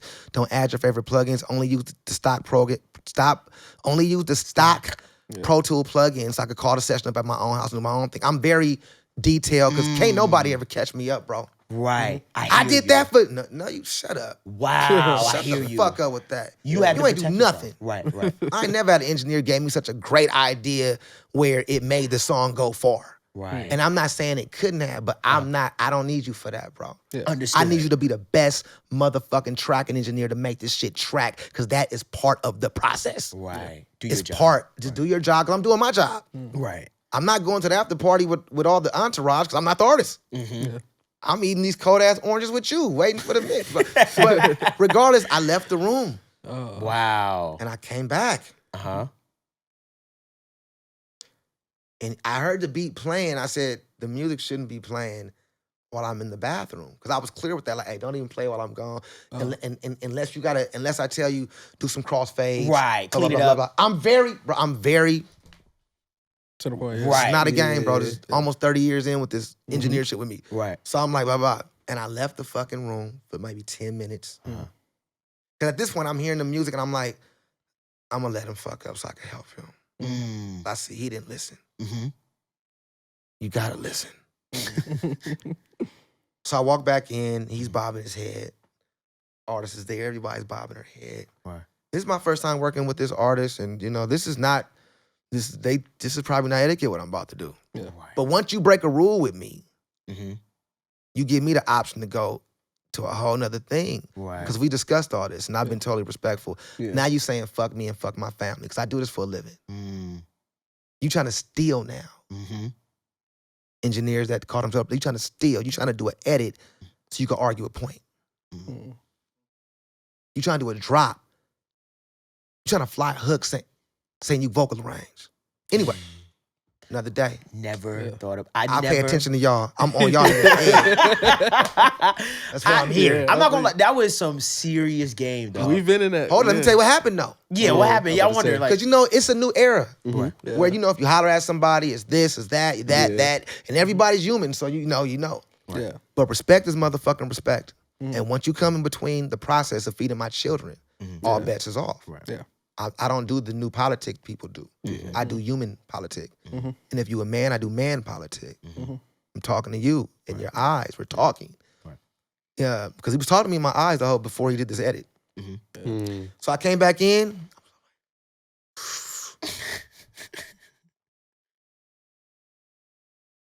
That's hard. I got up on him right on that board, sat with him. And in my head, I said, "No, Terrace, don't be rock and roll, man. Don't." But I said, the room's not gonna learn. right. And they can't call me. I have 5 children. I take care of my children, took care of my father, take care of my mom. When I leave my house, it's really a thing. So I'm leaving my wife, my children, my loved ones. My health is changing because now I have to eat this fucked up shit in the studio. So I'm risking my life to create a record for you. When I leave my house, I'm out of my safe zone. So I'm risking my life to fuck with you. Let's establish that now. So while you flying around shit to get on the gram and shit, I'm looking at this shit whole different because the record could change your life. Right. They changed my life. Right. Yeah. You know, my son eats off the records I do. Right. You know, expensive motherfucker too. He hungry now. I'm like, keep drinking water. Anyway, but I came back in and he flew the bass line where he thought it should go. The problem is, engineers, producers, if fucking with a guy like me that outthinks auto-tune and all those other things that you use as, some people use them as tools, some people use them as crutches, which is fine, I'm not here to judge. But those things that you may have to fix somebody's session for with me, it breaks my thing because I'm the real McCoy. So my thing is bendable. Yeah. It's not really breakable. You understand what I'm saying? And I think everything is so flown around quick, quick this, quick music, quick this, quick credit, quick clout. Yeah. I should get a point. I should do this. I said, why'd you fly that bass line there? I thought it'd be cool right there. I still helped him. I said, but harmonically, that's wrong. The bass line's in C major, that chord's in C sharp minor. Yeah. That's why people are bending their neck thinking I fucked up. Right. You should fly it back. Matter of fact, stop the record, cuz. Then I had to go in. Don't ever do that shit to me, bro. That's disrespect to me. That's disrespectful to me. This is my music. This is my art. This is not collective with me and the tracking engineer. Yeah. I'm getting off a vision that I was paid and told to do to make somebody's dream come true. Not your fucking dream. If I'm tracking somebody's record, it's not my fucking dream neither. And I've tracked a lot of records. Yeah. You know, I don't produce all the songs I do. Right. I shut the fuck up. I give everybody their respect. But when the studio etiquette and level of disrespect is very crazy to me. So when he did that, you know, I was careful what I said. I said everything with love, but firm. Right. No physical threats. Careful with threats so he can't run. He already trying to steal a point. So I know he gonna say I threatened him. So it's like, I already see the character. Right. So you're just like, yo, look. I'm already Right. but I'm firm with love. Don't play with me, boy. Right. Yeah. This my music. You see, some of us look at it like that. Some of us, this is all we got is the art. This is why we sound like that and some don't, though. Some of our hobbyists, some are realists. It's not wrong with anything, Yeah. but we got to separate these things. Right. You know, everybody's different, you know what I'm saying? But, you know, music is a fun thing and everybody could be a part of, but everybody's not a professional. Right. And that's okay. Right. Everybody don't love it and you don't have to love it. But let's stop mixing the rooms, though. Because that's where the conflict of points and all this is starting with the bad rooms not being curated correctly. Understood. You know, the engineers, a lot of them are doing all these things. Right. Yeah. Like I've heard Jason Joshua change drums for people Yeah. and do things. And some people don't like it. Right. But I've heard where he saved a lot of records. For sure. And they don't tell people that. Yep. Yeah. For sure. I've heard him mention this story a lot. Like, No, that's a fact. So Yeah. it's like A lot of yeah. folks be like, why you do it?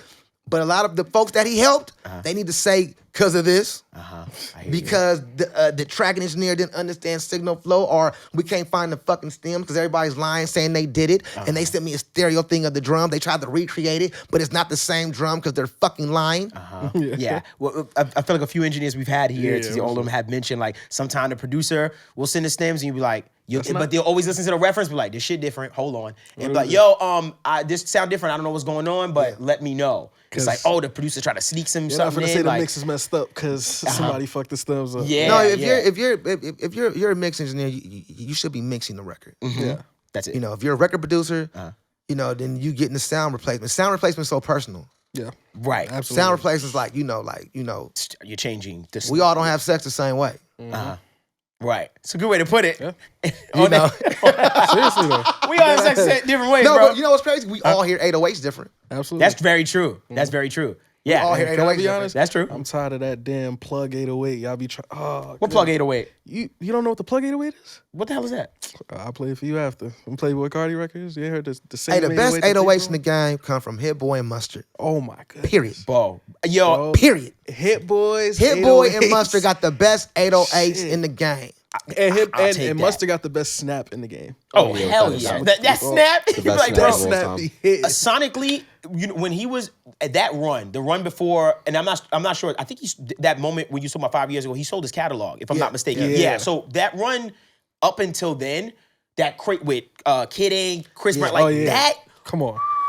That drum kit on Splice would have. That You know what that would have sound. did? Yeah. You know what Wait that, till y'all hear his new album though. I'm Oh, excited. shit. I'm excited. Wait till y'all hear shit. Mustard's 'Cause new the last, album. If I'm Yeah. not mistaken, the last joint was had Ballin', Yeah. had 10 Baguettes in Summers. Baguettes in the face. Oh, That 10 album? Summers? No. Perfect 10? Perfect 10? Perfect 10. Perfect 10. That's Had a the great Nipsey- album. That was a great album. that record. That was a great album. That was a Yeah. good album. That I'm gonna be honest. I knew about Rowdy like before then, right? Boy, And every season. bro, Yeah. but when that bowling, I was like, oh, he can write hits. Yeah. Like that was the record. I was like, oh, he Yeah. can read. The Rowdy Rowdy No. hits. So he's one of our different ones from Los Angeles. Yeah. Because he has a different superpower. Because there is nobody with those melodies. Yeah. At all. That He's cadence. melodies, and he hears that shit, man. And Very, very unique. He's different, Yeah. you know, and he's a badass engineer. Really? Oh my God. Really? Sam, is Roddy engineer? Wow. Roddy Wow. moving. If an engineer's slowing me, he moving motherfucker out his way. Hey, Oh, like, yo, bro. I got At Larry, hey, no, I seen him. We all so we all got to look in the studio. We let the engineers be nervous too. But once me, Roddy, Kiefer, we all do this. Oh shit. So, yeah. Back him up. Roddy be like, take off his jewelry and shit. He get back, she be like, Yeah. move out the way. Wow. He cut his own vocals. He cut his own vocals. He's Roddy. You know what? I just started working with him a lot. I've knew him since he started. Okay. But I gotta say this. I want to say he is one of the guys. And I didn't know. Shocked. Back to that question. Shocked about studio etiquette Right, knowledge. yeah. Right. Roddy Rich. Roddy. Wow. Wow. Really? Roddy Rich. Know And what the the thing hell is, he's doing. Shocked. Yeah. I'm talking about down to knowing I'm gonna use that compressor. I'm gonna do that. And then even getting at me. I want to make the bridge more daring. I want to use more. Oh. I want to Oh, dig shit. into the synth world a little more. Goodness. I like what Mike Dean's doing, but how do we make it a little different? I like inspired. Wow. So, and that I was like, wow, it was very humbling for me to work with him because That's insane. he's like my young teacher. Yeah. Right. Because I took like 4 or 5 years off the major label game just to build my own crew, dinner party, everybody else. Right. I didn't work with rappers. I stopped all that shit. Right. Not because of the art, because of the fucking labels and the slave catching A&Rs and everybody else. So that's really why I stopped working with Make them. more But TikToks. coming back Sure. in the game, my first entry, it was a very personal thing between me, Kiefer, and Rody Rich. We have a personal relationship, and I was like, yeah, I'm gonna get back in. But I knew I needed to get back in and study again because I had been out doing my own thing and being in New York. And, New York is so free for me because they love the art, so I can feel a different way out here. Very true. LA is not like that. Right. You get hits or die. Yeah. You know what I'm saying? So Right. when I got with him, it was very humbling too, because usually when I go to artists, Terrace, you do what you want. And it was like that with him, but he had an idea. Mm-hmm. He wanted me to do what I want, but he also wanted me and him to form and become a module together. Mm. He wanted to be more collective with me, not just leave me in a room by myself. Right. It got so deep where we had to come out of the studio and just start working at my house every day, just me and him, because it was so intense. Right. The level of detail, what he wanted, and to the point where I'm like, we get to where I'm like, okay, look, bro, you sit down at the Prophet and go through the sounds, I'll track you. Wow. So he's going through the Prophet sounds. I'm showing him how to use the cutoff, the red, the attack. Yeah. He's going to the Oberheim. Hey, what's that? That's the Mellotron. He's going to the Mellotron. Hey, T, let's try that 251 on that. You know what? I want to hear this. Can we drop it? That's crazy. Need like an orchestra thing, right? Wow. You would never know, but you don't write big songs like that and be a fucking idiot. Yeah, I hear that. You can write hits and be an idiot, but not songs where you've been on the charts, one of the lasting artists on the charts. Right. Young, black, educated man from Compton. Yeah. Right. You know, Right. beautiful family, knows that music though, knows that gear, man. Ain't no gimmick. Wow. That's crazy. I Ain't that never, gimmick. Yeah, I would've never been would have guessed. thought. Hey, I'm gonna keep it real. Never would have thought. I work with a lot of them. Rody Rich, and then after Roddy is Travis Scott. Yeah. I've heard that from Cruz. Yeah. And Travis got his thing with the vocals. Roddy we are going to read about Roddy being one of our greatest record producers soon enough. Wow. When he's done making a million hits, Right. he's going to bless and give everybody hit records. He knows how to create Records. records. I'm talking about him so much because it fucked me up, man. Right. Wow. Obviously, I can You tell. know, and then when you read about all the things and the records and all this, I'm like, oh, they got this guy totally. He going over their head. Yeah. They talking about the wrong shit. Right. Because he's outlasting all of them and living all of them. Interesting. Because his skill level is up, not because he the hype. Right. He don't create content. He create motherfucking music. Yep. I love it. Wow, I love that, bro. Love it, On man. that note, bro. Court, you got anything? Yeah, I'm you have chilling, anything? You're I'm good, chilling, yeah. Hey man, bro. I got the go-to final question. Go ahead, give Give him his man. final question What's after my that. goal? All What that up? all that, bro. Priority. Jesus. What do you prioritize more? Workflow or sonics in the creation stage? See, the problem is, y'all motherfuckers isolate stuff. That's all the same to me. Why are we separating that? I feel you. Why are we Well, separating sonics with words? Why do we think if we do it fast, it can't be good? Because the plugins is crazy now. Yeah, That's true. shit. He said, "Why can't I have You got both?" it. Why can't? That's why I'm doing records fast because the plugins are good. Yeah, and they ready. I couldn't do all these records on the desk every day this fast. Sure. Like, Yeah, fuck. of course not. Right. Right. Artists get mad, recall shit. You know. Right. Nah, but they all the same. Workflow, you gotta work your ass off. It better be sounding good. Yeah. Set your sound up before you go in. Yeah. Template. Build your template. Yeah. I don't believe in templates for me, but I have a template in my head. Yeah. If we open up any session right now, it's gonna have SSL, the strip. Yeah. It's gonna have the Poltec from UA.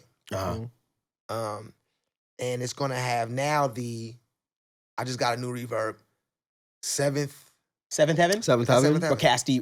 It's a Bricasti. That's why I got it, because Yeah, it's a Bricasti emulation. Yeah, I keep hearing it's amazing. I gotta go get it. That's the same. Yeah. thing. Yeah, it's pretty tough. No, that's a good one. And I only changed just strictly because everybody use Valhalla. That's the only reason why I changed. It's not Valhalla, because Valhalla is the shit. It's fine. Yeah, Yeah, But I'm like, okay. Let's try it. Yeah. I seen on enough we sessions just type we shit. just Yeah. broken out of it too. We just broke, like, we've been using a bunch of other reverbs. Like, all right, Yeah. like I know this reverb. I literally know it when I hear it on the record. I'm like, God damn, It's you that Valhalla. cranked that Valhalla. Yeah. That 70 Got setting. that 80s. The 80s or 70. Yeah. But no, Terrace, again, thank you so much, man. Hey, man, we can do this one. I can come around once a month, fuck with y'all. Hey, and I Shit. know you're in Yo, town a lot, bro. please, I please, would let me love back. to have you, Y'all bro. awesome. Whenever If I'll you've been- find you. You've been on, and this is like a real invite.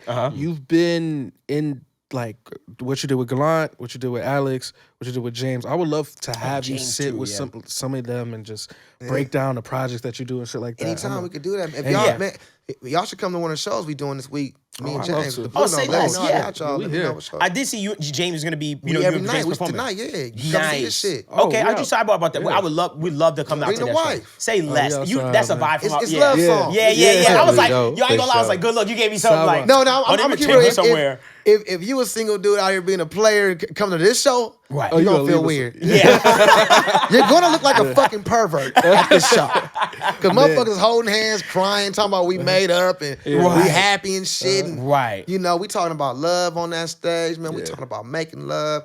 We talking about caring for each other. We talking about finances. Right. We know we talking about studio stories. It's more if it's a show. What It's we a show. doing. Right. It's an energy. It's a show. Well, it's a show of respectfully two motherfuckers that really held a lot on their back, especially from where we from. Like me and him, you know, me and James, the past 15 years are our crew's biggest financial Yeah. guys. Right. Respectfully. Right. Because we in those rooms and we only calling our crew though. Right. Yeah. Right. Keep it We tight. only calling the ones. Like you ain't gonna see no record based. If it ain't Thundercat, it's gonna be rare. Kamasi's always in the horn. It's like Right. the same crew since 14. Right. You know what I'm saying? Right. And you're related to beautiful. Thundercat. Yeah, cousins. Yeah, it's your cousin. yeah. Crazy. And Wow. and Problem?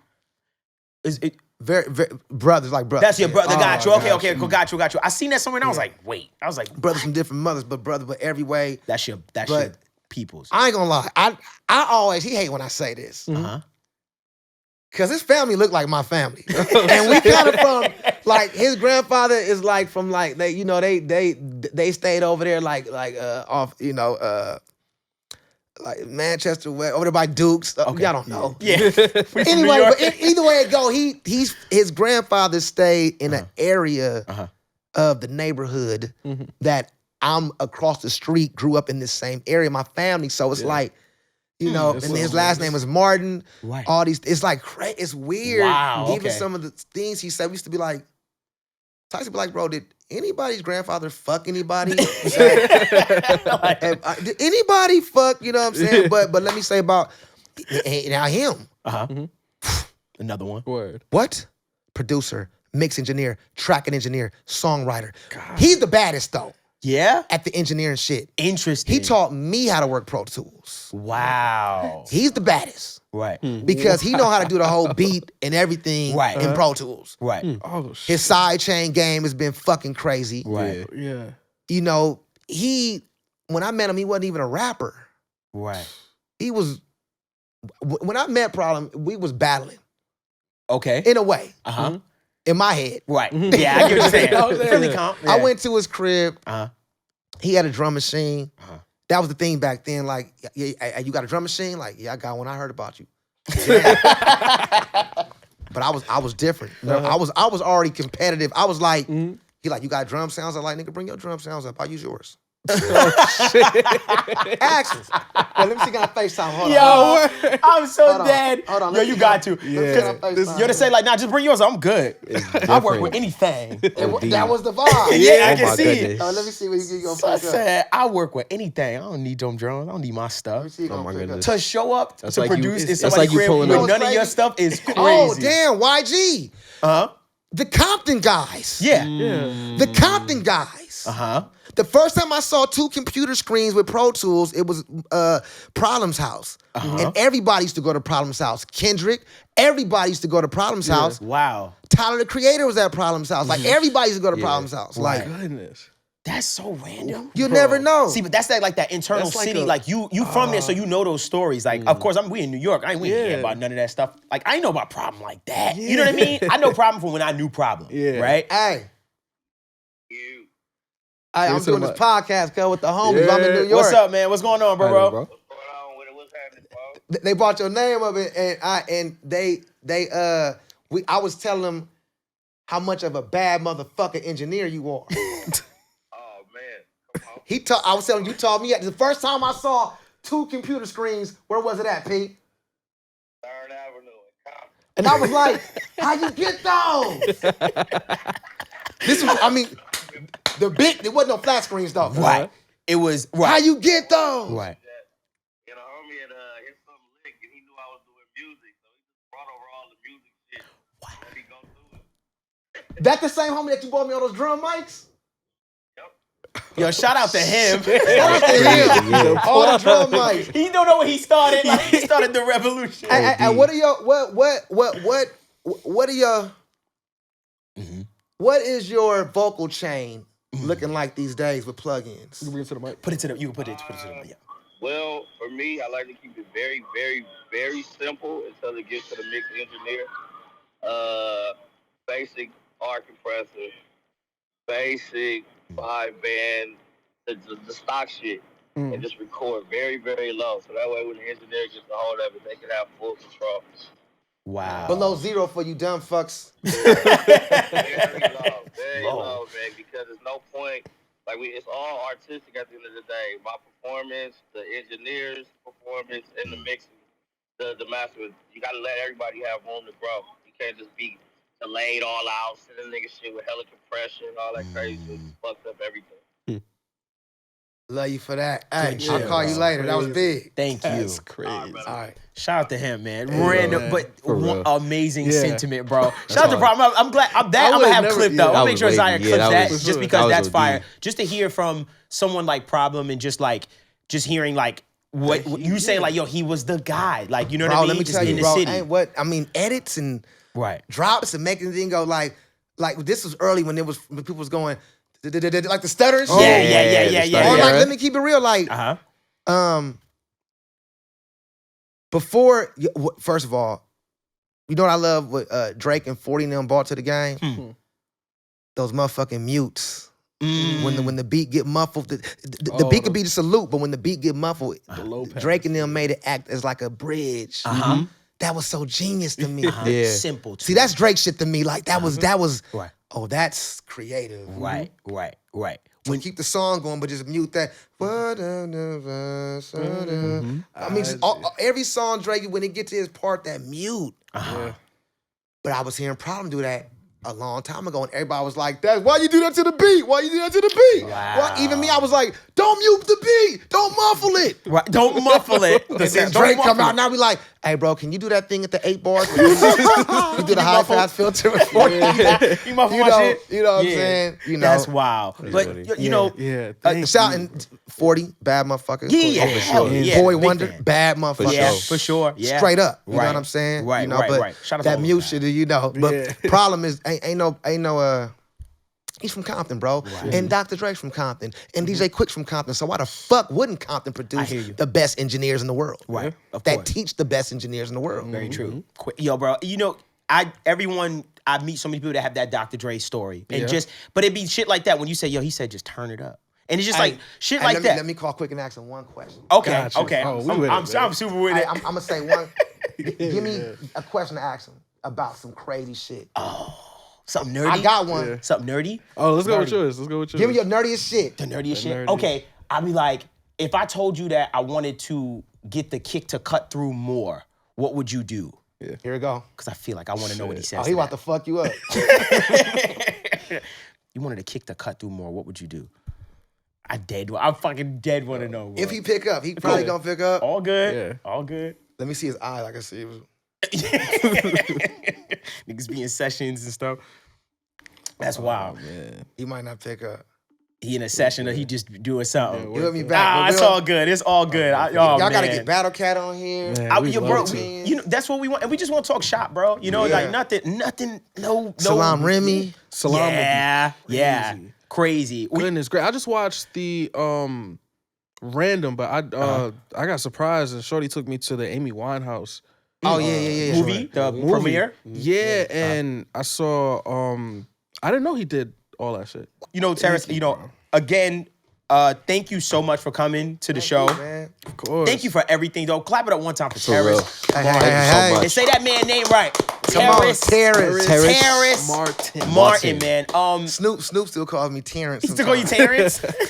Hey, Hey, Terrence, cuz. Can you pull up? pull up. You like, But all right. then when it's me and him, be like, Terrence, what's up, man? It's like, Like, why you playing with me, bro? Yeah. Well, okay. Well, you know, is there anything that you have going on, especially like the shows and stuff like that you have in New York so often? Is there anything you have going on as far as that you want to let everybody know and stuff like that? Man, you know what? Always got shit going on, but I'd rather spend this time and just tell everybody to study more, learn more, and really, like one of the secrets is I've learned from Quincy Jones and Herbie Hancock, to really be the best is really just to love what you do and love it. You know what I'm saying? Everybody treats this music thing a little different, and that's totally fine. But I do notice the ones that go are the ones that's just fearless and ready to go. The ones that don't are the ones that's on a mission but get easily sidetracked and distracted. You know what I'm saying? A lot of young producers, young engineers are getting sidetracked and distracted for what's not going to help them in 10, 15 years. Yeah, it's like, just, want it, be hungry. You know what I'm saying? When we didn't, I'm still hungry, just be hungry. Right. Especially with the engineering thing, because it's such a line of us. It's a line around the corner of us engineers that's waiting for opportunity. So every time you can't show up, or you're late, or you're trying to hustle a point, or you're gotta, I can't do it that day. I gotta go out with my girlfriend that day, not your wife, your girlfriend that day. And these things are just so. It's a reason, and I say that my boy that's watching this is gonna see me, and he gonna know why I said that to him, my homeboy. But yeah, he gonna know. But that's what I can say that I've learned is the ones that we all look up. Everybody we talked about is really serious. Right. Serious, where it's like, it ain't no, man, it's 4 o'clock. I'm tired, man. I'll do beats tomorrow. Even if I'm tired, not motivated, I squeeze out something because I don't want to lose that muscle, that creative muscle. I squeeze out something, but just stay focused, man, and just try to be good and ask questions, read books, go read the fucking book Signal Flow.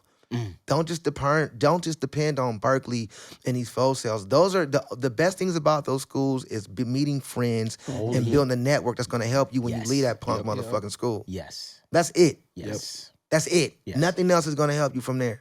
Nothing else. Because we don't ask for those qualifications in the real music business. Yeah. We're full sellers, by the way. You got 2 people who went to Full Sail here. The biggest thing I got from the school was the network I built from there. That's what school is for, though. Somehow the hustle with the music schools is come get good here. That's the hustle. Interesting. I tell everybody, you give me $5,000, stay a month, I'll show you all the shit. Right. I ain't gonna say shit. I'm just gonna have you come to the studio and ask all the stupid questions. And bump your head. Right. It's the best engineer that teaches at Berkeley is not even the head of the fucking department. What's Brian's last name? Brian DeMayo. He mixed all the dinner party shit, by the way. Oh, wow. Oh, gotcha. Okay. Shit. All the drone shit, all the Alex Izzy shit. Right. Okay. You understand what I'm getting at? Yeah. He's not even the head guy, but I fly him out, so he's in the field still. Right. Giving kids information, loving the kids. Right. But I don't know his politics, so I don't want to fuck his off. Right. But I'll skip him and say this. How do you not recognize he's the greatest? Right. He fucks with me, and the kids have ensembles playing my music that he produced. Wow. He's walking past hearing Freestyle played saying, "This is crazy, I'll call you back, I'm on my lunch break." He's the guy. Right. That's how the system is fucked up. Yeah. And because people have families, they can't rock the boat. They got families. Right. But it's not fair, man. It's not fair. It's like they're missing steps. The schools, and that's why these are important. That's why this is more important than the Berkeley 4 years or the Full Sail 4 years. It's these conversations and young guys like you that don't dress all fucked up, that look cool, that know the cool shit, that's talking educated about signal flow, impedance, the right set of gear, this and that, and how to mix and you do badass music. Thank you, man. And you bad than a motherfucker. You bad than a motherfucker. Right. I ain't heard your shit yet, but Yes, for sure. Yeah, he do. Ableton, For sure. I know you good. Okay. I know you good because Ableton is easy as fuck to use. So look, listen, That's a good shot. Now, let that shit fly. Pro Tools up. But just, it's like, you, man. these things are important. Right. The more young people y'all get in to even talk about that, like, the more young people y'all got that just got the UA set up and he got this, but he's he's a teacher too. Right. Because now he's teaching how to get everything for under a certain amount of money to make it a reality. Right. These are important teachers to me. A motherfucker sitting in class talking about, now let's go. And the kids aren't getting no hours on the desk. Yeah. By part 2. So then they get to me in record plant. It's their And I'm first, saying, can you pass that in? The other second is, how many seconds we got? God damn. How many seconds do we have? Right. You know, the schools, man, we got to get better in schools, but if the schools don't get better, fuck them. I'm riding with y'all. And y'all the few, I came here. I said I want to come here. You did, which is You know, wild. because what y'all doing is so important because I'm living in a world where I'm working with, out of 10, 3 good engineers. Right. You know? Yeah. So I'm like, okay, let me stop being the old ranty and come where they're looking at. And maybe I could get in the mix and maybe I can help some other engineers. So when they get to LA or they get to New York or they get to these places, then they're ready for the field. Because right now, man,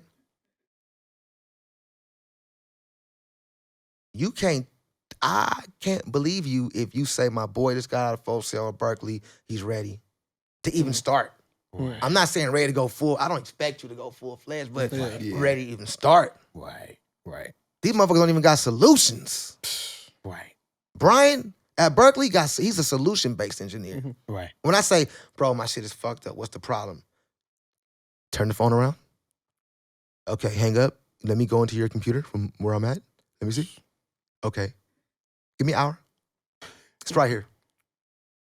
Solution. I work with some engineers, I don't know, was doing that to me too. Oh, man. That's funny, huh? I work with them at every major studio in LA, they did that. Wow. I won't say the studio because I like the studio owners. Of course. Yeah. Right.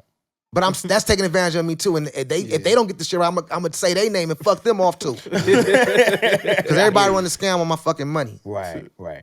Sorry, y'all. I'm getting, No, it's it's all but man. it starts here. Right. We have to get Right. serious about engineering. What y'all doing is so fucking for real, Right. and it's so dope to where y'all should do seminars. Y'all should be traveling. Y'all should have y'all school on the road. It should be this. Like, you know, you have all these seminars. It should be this. Right. This things like y'all should come out to NAM and do. We should do something at NAM at a separate hotel where we could teach for like 3 days. Do this. Let's get some Right. people involved. Let's Right. let's really build the next set of great engineers Right. so we can have the next set of great music. Right. Without the great engineers, it's not the great fucking music. It's a fucking idea in your punk ass head because you can't record without the fucking engineer because you never learned how to. Right. Yeah. And that's how that Your is. fault.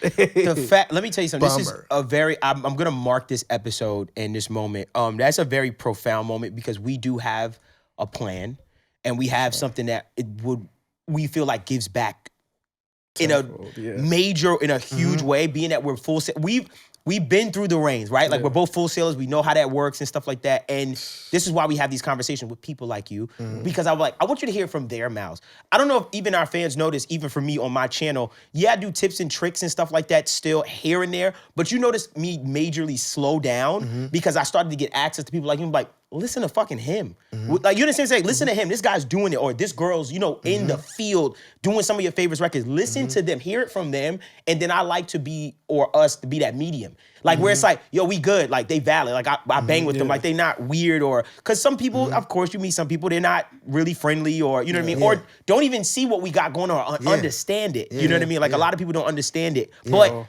when people like you, like how Ali did, and you go, oh, what's going on? Like, you like us having those conversations with Ali and building that relationship, he then gave back to us tenfold. Money can't buy things like that, you know? Oh, yeah, shout out Ali. Like, real Shout out talk. Ali Engineers. You got the Yeah, shout out. he got his underneath. We ain't playing that. That ain't playing. I ain't playing that, Just bro. be happening. But just like really just supporting people, other engineers, and what they got going on, because our connection with the younger generation is just like, I want them to know who the people are. You know what I mean? So Y'all the realest, bro. I Thank watch you, all man. the show. Y'all the realest. Thank It's you, man. either the cats either know much about the tricks and the trays of the plugins, Right. or it's either some old school boring shit about tape, another new tape thing coming out. Like, God damn, man. We got this other old EQ. It's either that. I hear you. You know what I'm saying? It's never like this is now and tomorrow. Right. You know, that this shows them you guys are doing something way more important than what people are paying $30,000, $40,000 a year for. Appreciate that. Because you guys are touching people that can't afford to go there. Right. Right. I hear you. Oh no, I know, because we all. It's like for branding. Yeah. If I had a clothes company branding, I'd rather have the top selling clothes company at Walmart. I hear you. I totally understand that mindset. I totally understand what you mean. Yeah. Well, shit, man, we did that, man. Good Yes, show, we did. y'all. Excited, Yes, man. we did. Fuck And with y'all niggas. Thank you. I appreciate man. that. You heard it here first. up? And yeah, just with the shows and stuff like that, I'll put things in the description. Hit, things of yeah, that hit. nature. Yeah. Oh, yeah. I thought you meant the Blue Note shows. Yeah, but yeah. Oh, yeah, that's what I'm talking gotcha, about. gotcha. No, that's what, yeah, I'm talking about that part too. I'm Yeah, his sound, yeah. But Anything going on is going to be in the description. yes, Mhm. I'll make sure you Probably follow. show. Please follow Terrace Martin. He's an Anyway. amazing follow. He will if he's Come having, on, y'all follow me. That's a fact. If he's having a day and he gonna tell you about it, when I see gonna Terrace go- Martin is live, live? I go to those You gotta live. join. So thank you for being here. This is the My Audio Nerds podcast for audio nerds like yourself. Yes, sir. Please make sure you comment, like, and subscribe. Remember, one lucky person in the comment section is going to get that VIP Gold Edition Rosetta EQ or Compressor. Please leave your @name so that we can actually hit you up on Instagram and let you know you've won. Also, you can become a paid member of the channel. Our paid members are seeing this very early before anyone. And also, man, make sure in those comment sections, man, that you show some love to a legend, bro. For real, for real. And stop tracking with shit on the master bus. And we'll end on that note. My Audio Nerds podcast. Peace out, y'all.